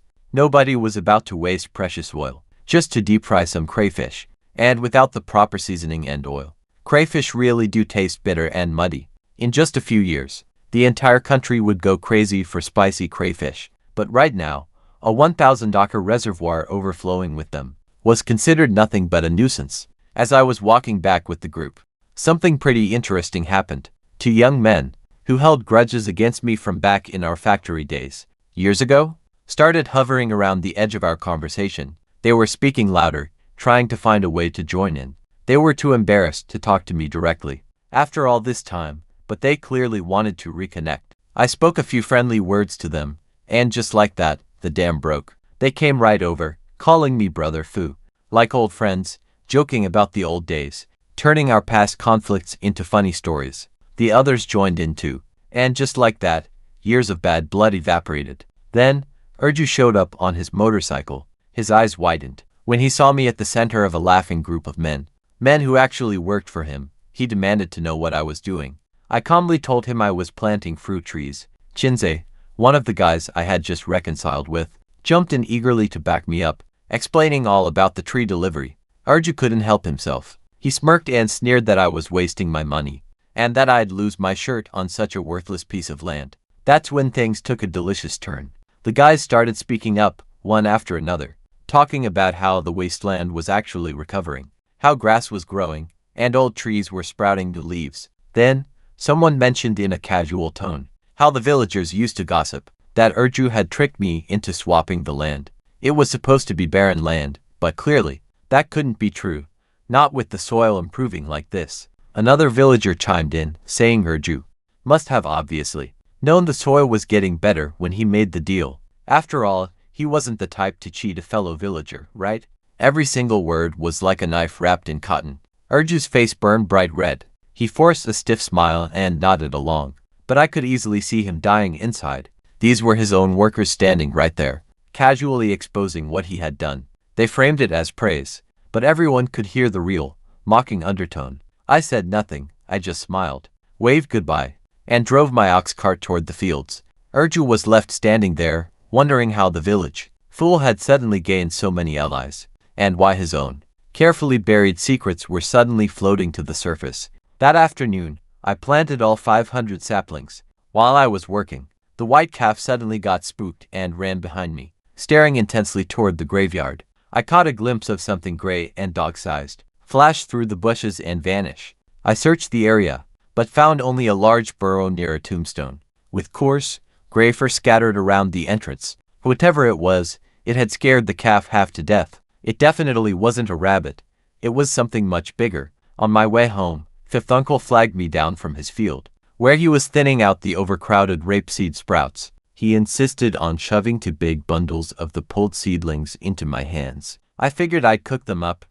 Rapeseed greens actually made a pretty decent dish, especially served as a cold salad tossed with garlic and vinegar, a recipe I'd learned from a college friend back in my past life. When I got back, Susu was waiting for me. She watched me silently for a long moment, then asked me, almost pleadingly, to slow down our spending now that the trees were planted. I understood her concern immediately.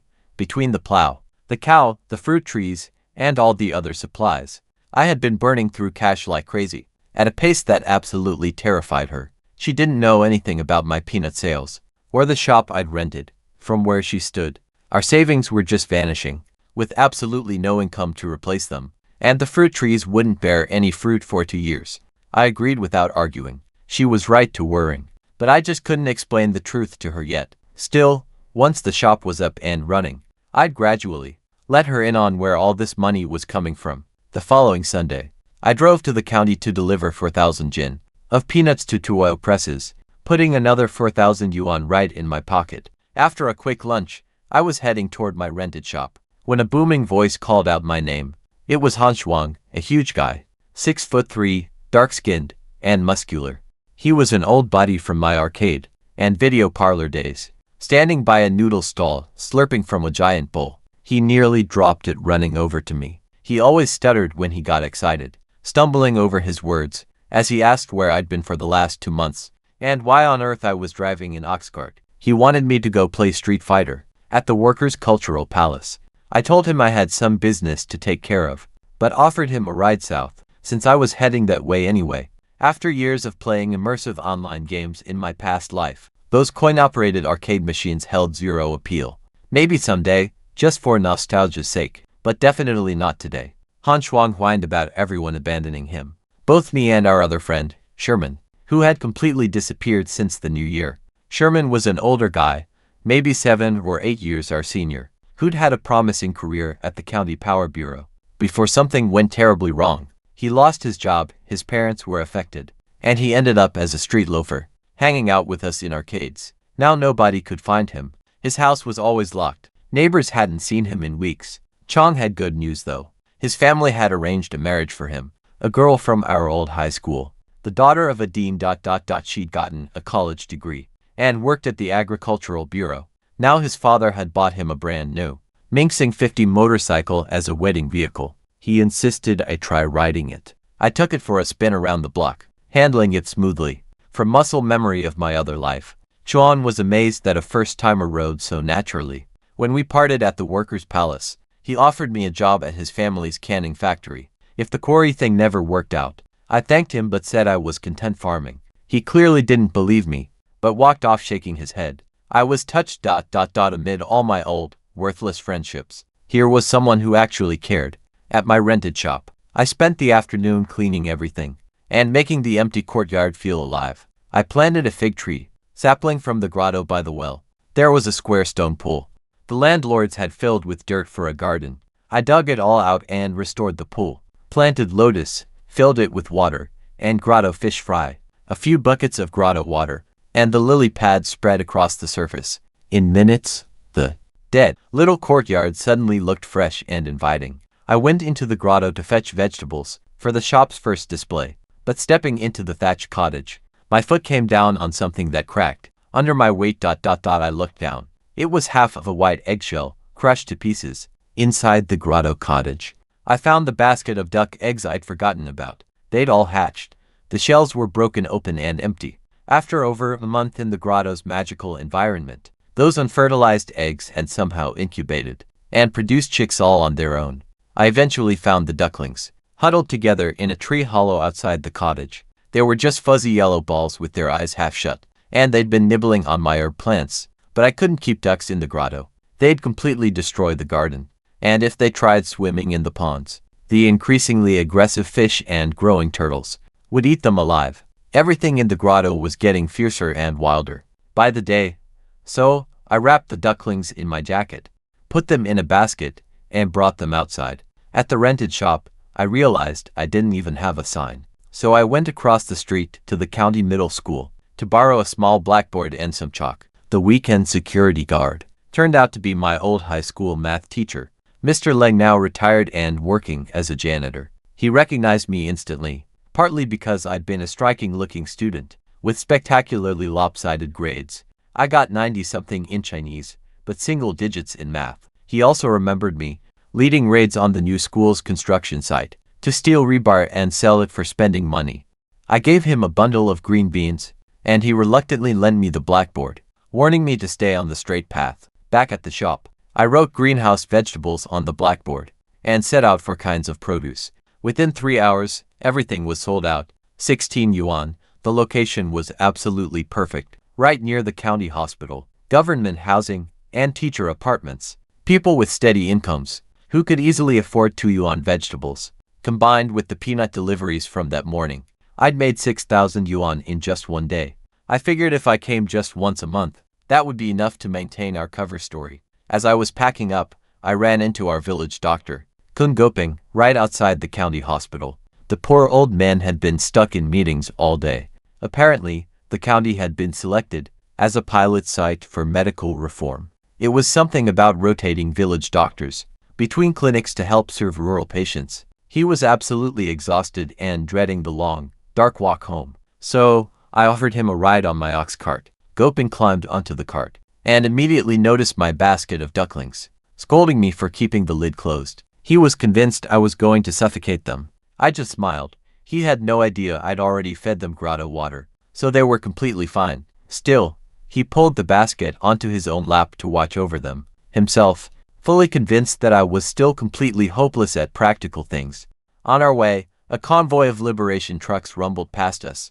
Goping told me they belonged to the city's power bureau and were heading out to install high-voltage lines in the townships. He said our village would be next, which meant we'd finally get cheaper electricity. Right now, we were paying over 2 yuan per kilowatt-hour, which is absurdly expensive for a poor mountain area like ours. He also complained endlessly about the new medical reform. Under this pilot program, the county wanted village doctors from neighboring areas to rotate between clinics, sharing patients. It sounded like a good idea on paper, but in practice, it just meant having 3 doctors crammed into one room, just pushing all the work onto each other. He was also really upset about losing his daily 10 yuan wages. By the time we got back to Erju's place, it was already well after dark. Susu was waiting at the gate with the dogs, looking incredibly worried.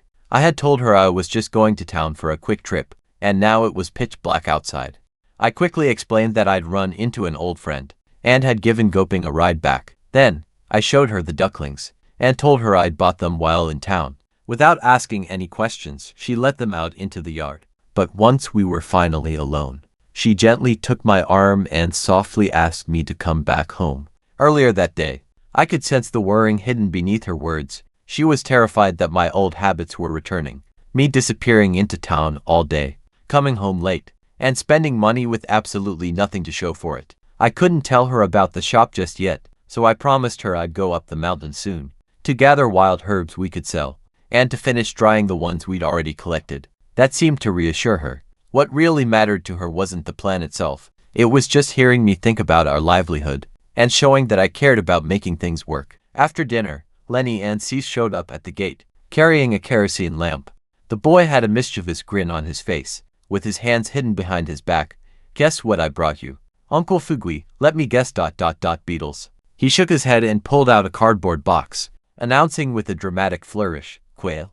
I caught quail. I peeked inside the box and saw 5 or 6 baby quail, with black and yellow stripes and shiny little eyes. Lenny had raided a nest in the wheat straw stacks, just outside the village. Cease shyly handed me her box, too. Inside was a litter of tiny, still blind baby rabbits from the very same straw pile. Spring was breeding season, and those old straw stacks attracted all kinds of wildlife. Quail, rabbits, hedgehogs, and even pheasants. The kids had originally gone to watch a movie, being shown at the village school, a huge event since we had no TV reception. But Lenny had arrived too late to get a good spot. Every single rooftop, wall, and tree branch was already taken. His father even stood on a stool to hold him up, but he still couldn't see the screen. So, they had given up, roasted a snake by the pond, and gone catching little animals instead. Cease also passed along a message from her grandfather. The ox cart would be ready tomorrow night, instead of tonight. Since Sangwei wanted to watch the movie, too, Lenny begged me to keep the baby rabbits. His father said rabbits that young, once touched by human hands, couldn't survive. But Lenny pointed at Highway and Zijin. I'd raised them since they were newborns, and they turned out great. So surely, I could save these baby rabbits too. It was hard to argue with that logic. I put the quail in with the ducklings, and set the rabbits in the dog's old sleeping basket. The next several days were peaceful. I read novels in the sun, walked the calf in the fields, and went herb hunting with Susu in the mountains. No trips to town, no spending money, just the quiet life she'd asked for. Then, one morning, while feeding the chickens, I noticed the egg count was way off. Those 2 hens should have produced 10 or more eggs, but in 2 days, I found only 2 or 3. Something was stealing them. It wasn't the weasels. They'd learned their lesson, and stayed far away from the co-op. And it wasn't a human thief either, since nothing else was missing. I searched outside the yard walls, and found 2 empty eggshells, with small holes punched right through them. Susu saw them, and her face changed. She thought it might be magpies. She'd been seeing them land in our yard lately, and Susu was right about the magpies. That same morning, while we were outside, selling feathers and snake skins to a traveling collector, 2 magpies suddenly swooped into the yard. I heard a noise in the chicken coop, and caught them red-handed. One of them had pecked a hole in an egg, slurped out some yolk, and was flying off with it to a tree branch. Professional thieves. Clearly very experienced. The hens didn't even notice. We watched the empty shells drop from the tree, while the 2 magpies perched up top, looking smug and chattering triumphantly. I threw a dirt clod at them. I missed, and they flew off, only to return a few minutes later, with a whole gang of friends, all lined up on the toon tree outside our wall, screaming their little heads off, as if they were mocking me. I covered the chicken coop with wire mesh again, and went inside, leaving them with no way to get to the eggs. Eventually, the magpies gave up and left for lunch. Susu taught me how to make flatbread. I was terrible at kneading the dough, so she had to guide me through every single step. We ate the flatbread with egg drop soup, and it was absolutely delicious. Afterward, I tried to take a nap in the yard with my novel, but the baby quail and rabbits swarmed my feet, crawling up my pant legs and nuzzling against me. The rabbits had imprinted on me the moment they opened their eyes, and now they followed me everywhere. I had to trap them under a flat basket, just to get some peace. Then, Shun Yingxiang came by, Goping's older son, who ran the village's only flour mill. His wife had broken her leg around the new year and wanted something to do at home, so he asked if he could buy some ducklings. I had 40, which was way too many for our yard. Once they grew up, the mess would be unbearable. I caught 15 for him. He paid me with a bag of flour and 5 yuan in cash, which I handed over to Susu. After that, I wasn't sleepy anymore. We had been eating too simply over the past few days, so I grabbed a bamboo basket and a net, and headed down to the reservoir. It was time to catch some crayfish, and show everyone what they had been missing. I waded into the shallow water by the reservoir, and filled a whole bamboo basket with crayfish. In no time, I had caught nearly 30 pounds. They were fat and plentiful, the water absolutely teeming with them. An old fisherman nearby shook his head and asked why I was bothering with those bitter things. It was so silly, but I couldn't help but smile.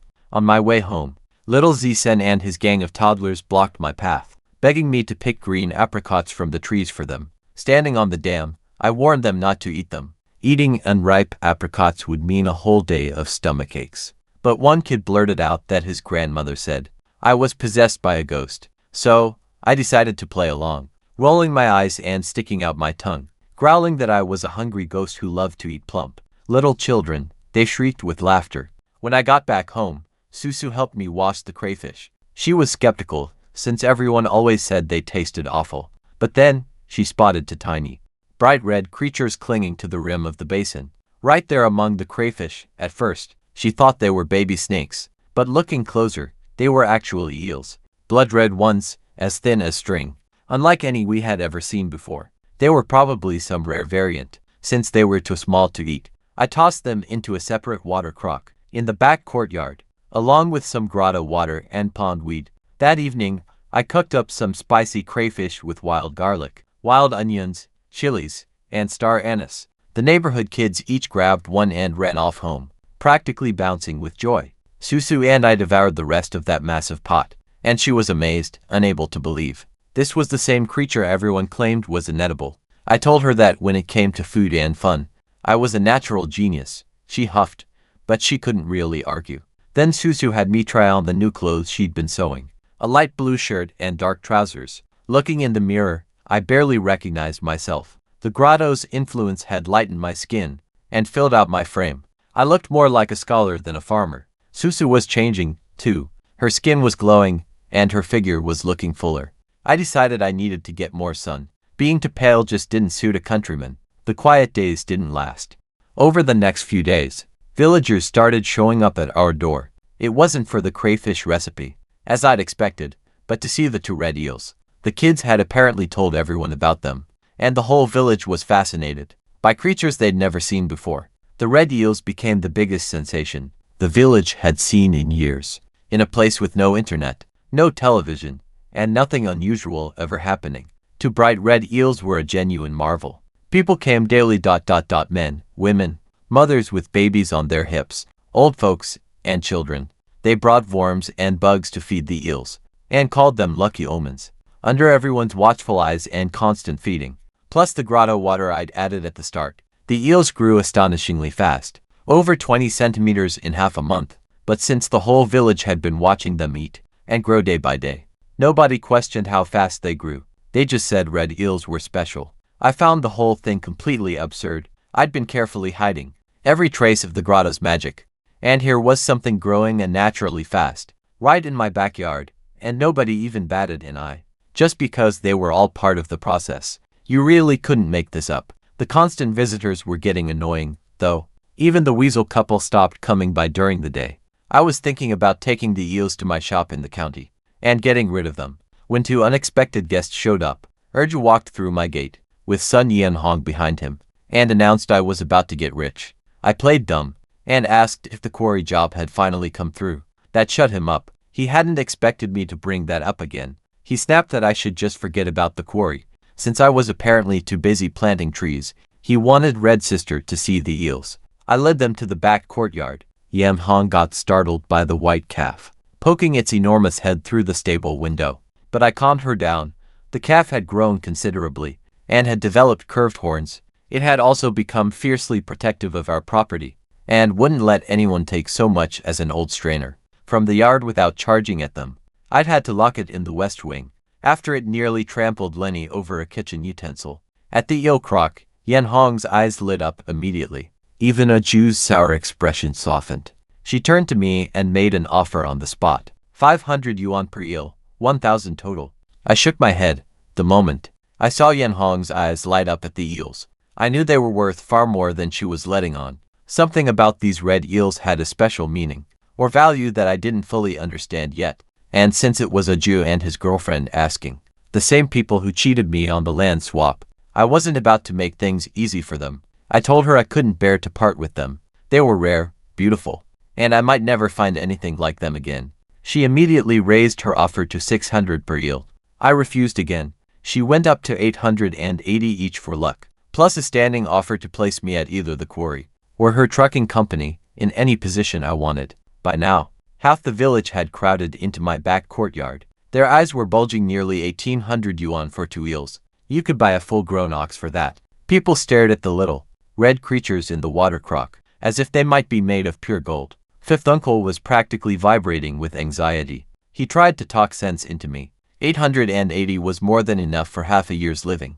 Yu Chong from next door chimed in, too, telling me not to be stupid. Even the gossiping women were nudging each other, whispering that I was crazy to refuse. But Ru Den, standing right behind his father, just smiled calmly and said, "Do whatever feels right to you, Fugui. Whether you sell or not, I've got your back. Nobody's gonna take them by force. That was all I needed to hear. Every time Yan Hong raised her price so eagerly, it only confirmed what I suspected. These eels were worth something far beyond what she was offering. I didn't know exactly what yet, but I wasn't going to hand them over to Urju's people at a fraction of their real value. Not this time.